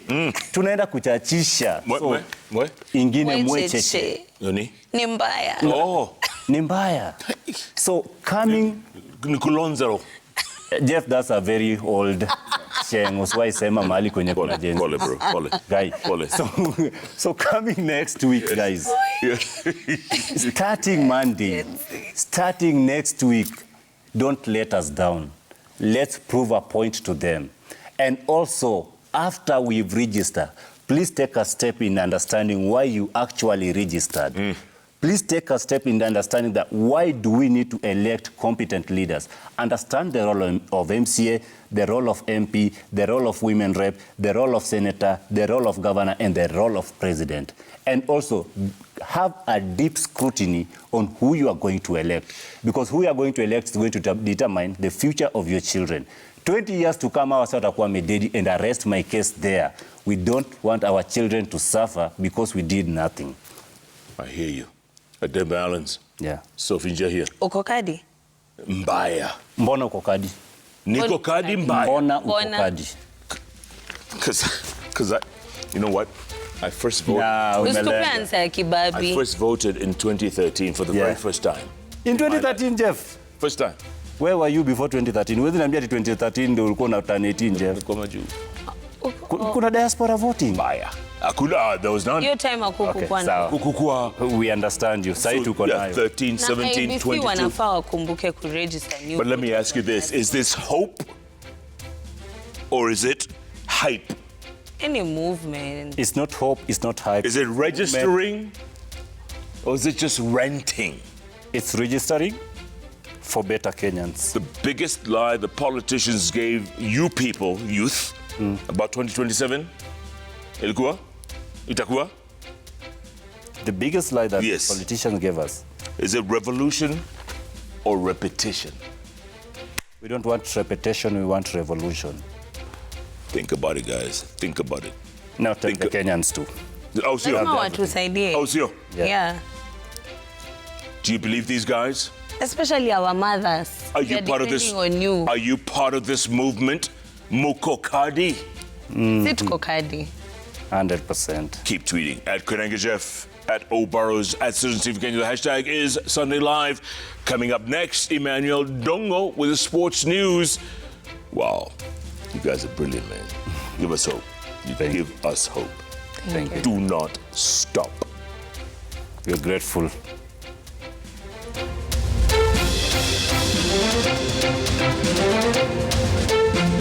Better strikes late. AFC Leopards edged Tusker 1-0 and cut Gor Mahia's lead at the league summit to 7 points.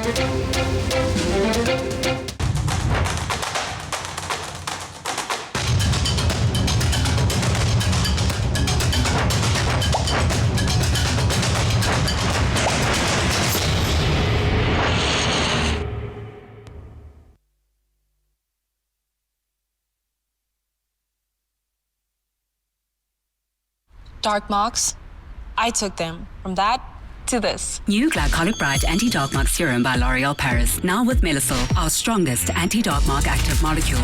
Visibly reduces 86% of dark marks for an even tone glow, effective on all skin tones. New Glycolic Bright Anti-Dark Mark Serum. Well worth it.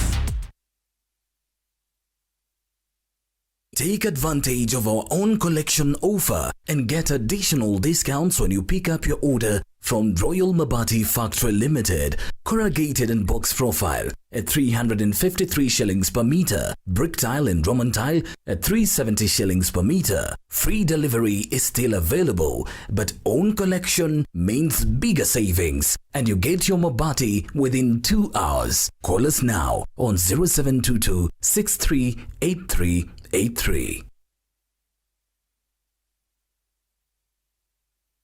Our bodies get serums and washes, but underarms only get deodorant. That's why our new breakthrough formula has pure hyaluron and vitamin C to deeply care for your underarms for soft and even skin tone in 2 weeks. With 72-hour sweat and odor protection, try the new Nivea Derma Control range because your underarms deserve more. Nivea is for skin.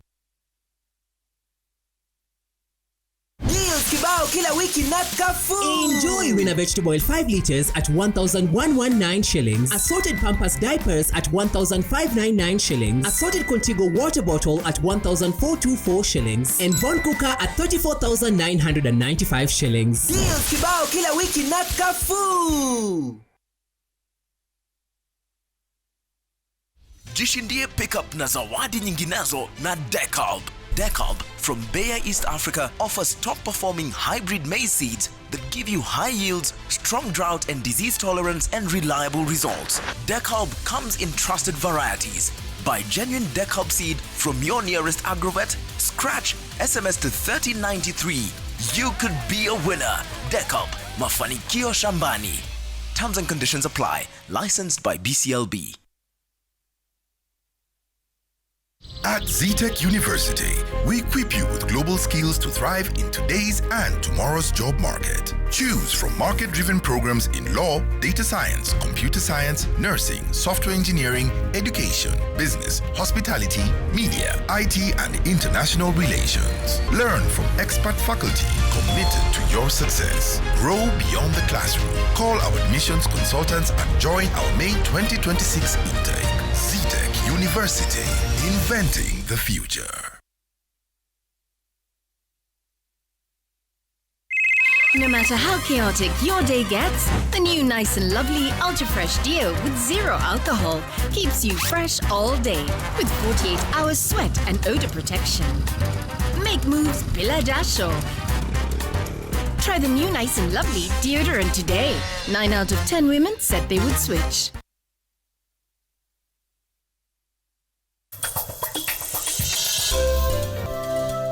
Mkulima wa mahindi, maliza magugu kwa shamba lako kutumia Mahindra, inayoua magugu yote kwa mahindi kutoka magugu mapana hadi nyasi. Mahindra, jembe la mkulima wa mahindi kutoka Kenagro.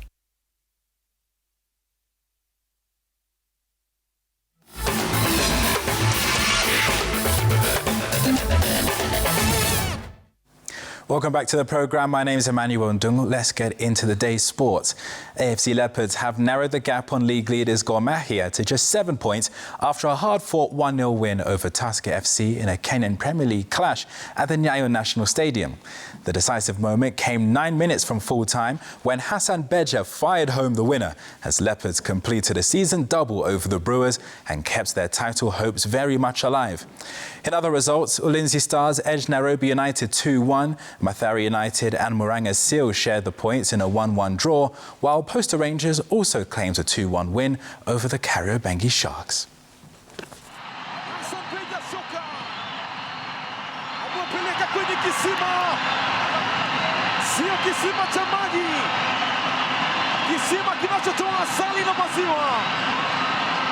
Wanaichofya kwa kutumia sindano. Hawana haraka kabisa.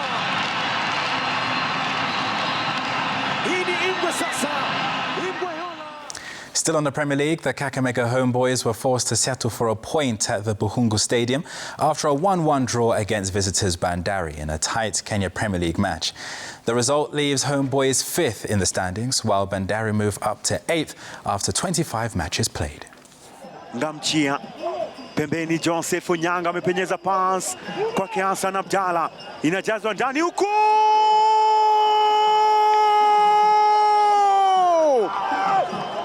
Geoffrey Ojunga anawatanguliza wazee wa kule wao. Bandari ni kama bahari tu. Alidrop na kupata mpira Hamza Mubarak, ikamfikia Joseph Otieno Nyango. Hassan Abdalla pembeni, ikajazwa ndani ya 18, ikamalizwa kwa akapenyezea Oliver Machaka uka akatuliza wa. In other news, the Principal Secretary in the State Department for Sports, Elijah Mwangi, says Kenya still has enough time to meet key CAF requirements, including the payment of the 3.9 billion shillings required as the hosting fee for AFCON 2027.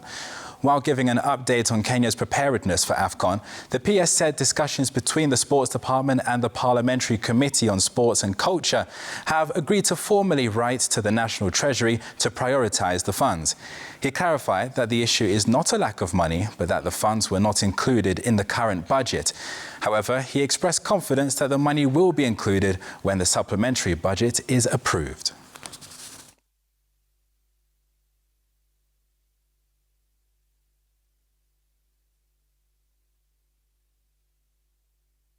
We had a discussion with the committee led by Chair Honorable Dan Wanyama, and we agreed that we are going to reach out to the National Treasury so that they can provide that money in their supplementary, such that by 30th of June, we'll have paid that money. For us, we don't feel as if it is a big problem because the government have money.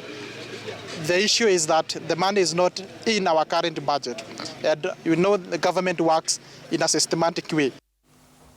To finish off on a good note, a Nico O'Reilly double secured a well-earned victory for Manchester City in the Carabao Cup final at the Wembley Stadium this evening. City's win handed Arsenal its 4th consecutive loss in the League Cup final and dashed hopes of an unprecedented quadruple this season.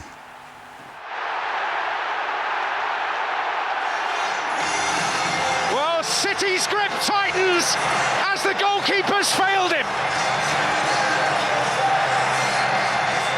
Well, it's been coming, hasn't it, for Manchester City? They've been asking questions. They've grown in confidence throughout this second half. They couldn't quite bring Arsenal down. It's actually a mistake from Kepa, but nevertheless, It's the left back that finds himself closest to goal, and that shows everything you need to know about the narrative of this game in the second half, how high O'Reilly finds himself. Tess Nunes. And O'Reilly's there again!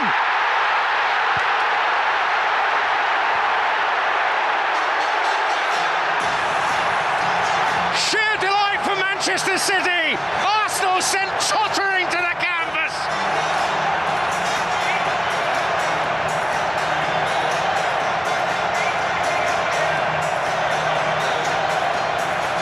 And Manchester City planting one hand firmly on the trophy now. Well, when he went to bed last night, he couldn't have dreamt of today going any better than it has so far. 2 goals in a cup final. Manchester City, Wembley winners again.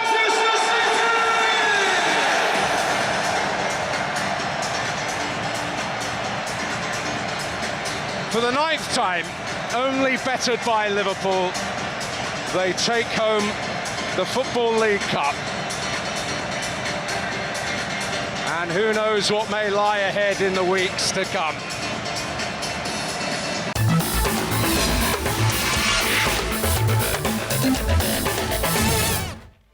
So we let that footage run out. We need to absorb this momentous occasion, really. Yeah, you announced that with a lot of glee. Yes, absolutely. On a good You note. know that the editorial director is an Arsenal fan. Have a word with me tomorrow morning.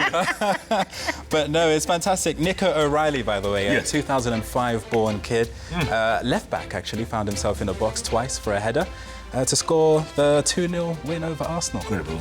Yeah. So he's what, 21? 20? What's the maths? It's going to be 20. 20, something like that. I have no idea. Maybe Oliver is better at maths than me. All right, but yeah, great. So that's kind of dashed the hopes of Arsenal's quadruple that they were hoping for. Yep. But they still have the FA Cup, Premier League, and the Champions League that they can still. It's a deafening silence in the gallery with Kane and Abel and all those guys up there, and Helmet and those guys. All those They're guys. so silent. They're saying wait until we win the league. Is that what it said? It's been 21 years. We'll see about that. Olive, are we together? I've confirmed at the insistence of Sophie and Adams. I have confirmed I am indeed registered as a voter. Nico Kadi. Would you send me the link? I've sent it to you. I've sent you. You sent it? Okay. Yeah. Fantastic. All right, guys. Well done. Should we do this again next week, same time, same place? We have no choice. Next week will be Palm Sunday, you know that? Oh, beautiful. A week before Easter. Fantastic. I bet you didn't know that. We look forward to Easter. None of you knew that. All right, keep tweeting at Queen Anga Jeff. At O'Barrows, at Citizen TV Kenya. And at Emmanuel ND. All right. Hashtag Sunday Live. Thanks so much for being a part of the show, folks. Goodbye, good luck, God bless you all. We'll see you here next Sunday. Good night.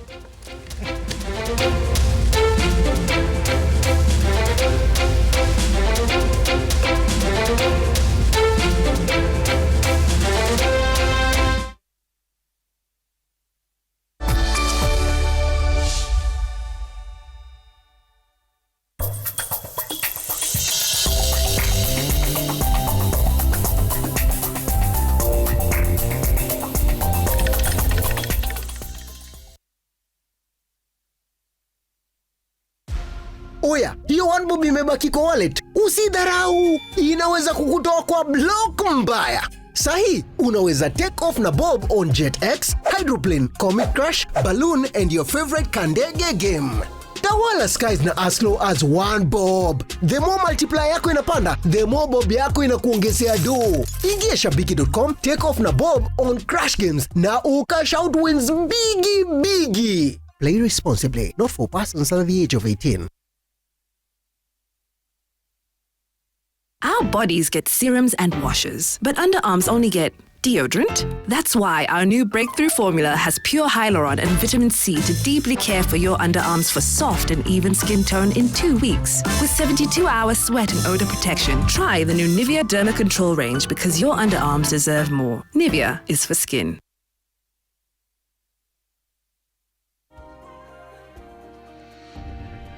When I have back pain, I reach for 2 tablets of Panadol Extra. With unique Optizop technology, Panadol Extra provides 3 times more pain-relieving power than standard paracetamol for fast relief from strong pain like headache, toothache, and muscle pain, and can get to work in 10 minutes so that I am ready to be there for those who need me. Stronger pain relief at only 20 shillings per pair.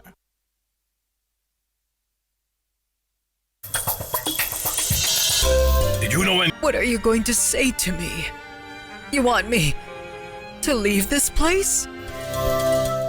Mvua inapoanza kunyesha ndio ugonjwa wa CBD au coffee berry disease huanza kuvamia kahawa yako na kuiharibu. Agvanta kutoka Farmfix ni dawa ya kupambana na CBD, kahawa bora na Agvanta.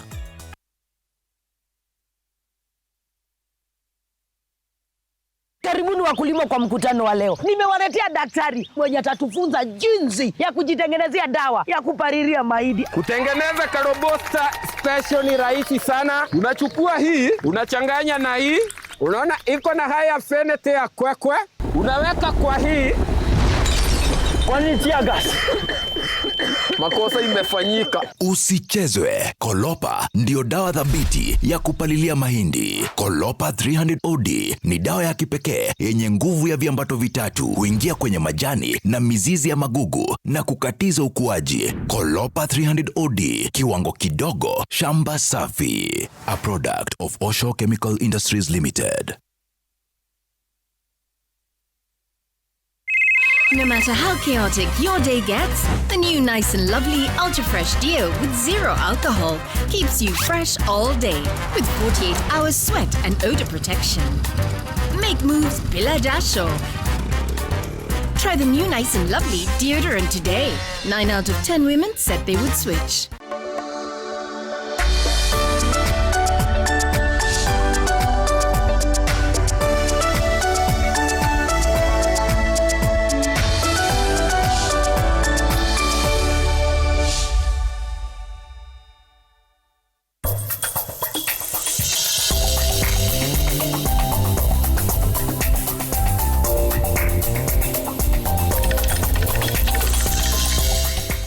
Angamiza kwekwe upate mazao maradufu na Gavana, jembe la mkulima. Pata Gavana kwa Agrovet iliyo karibu nawe. Green Life, your growth, our growth.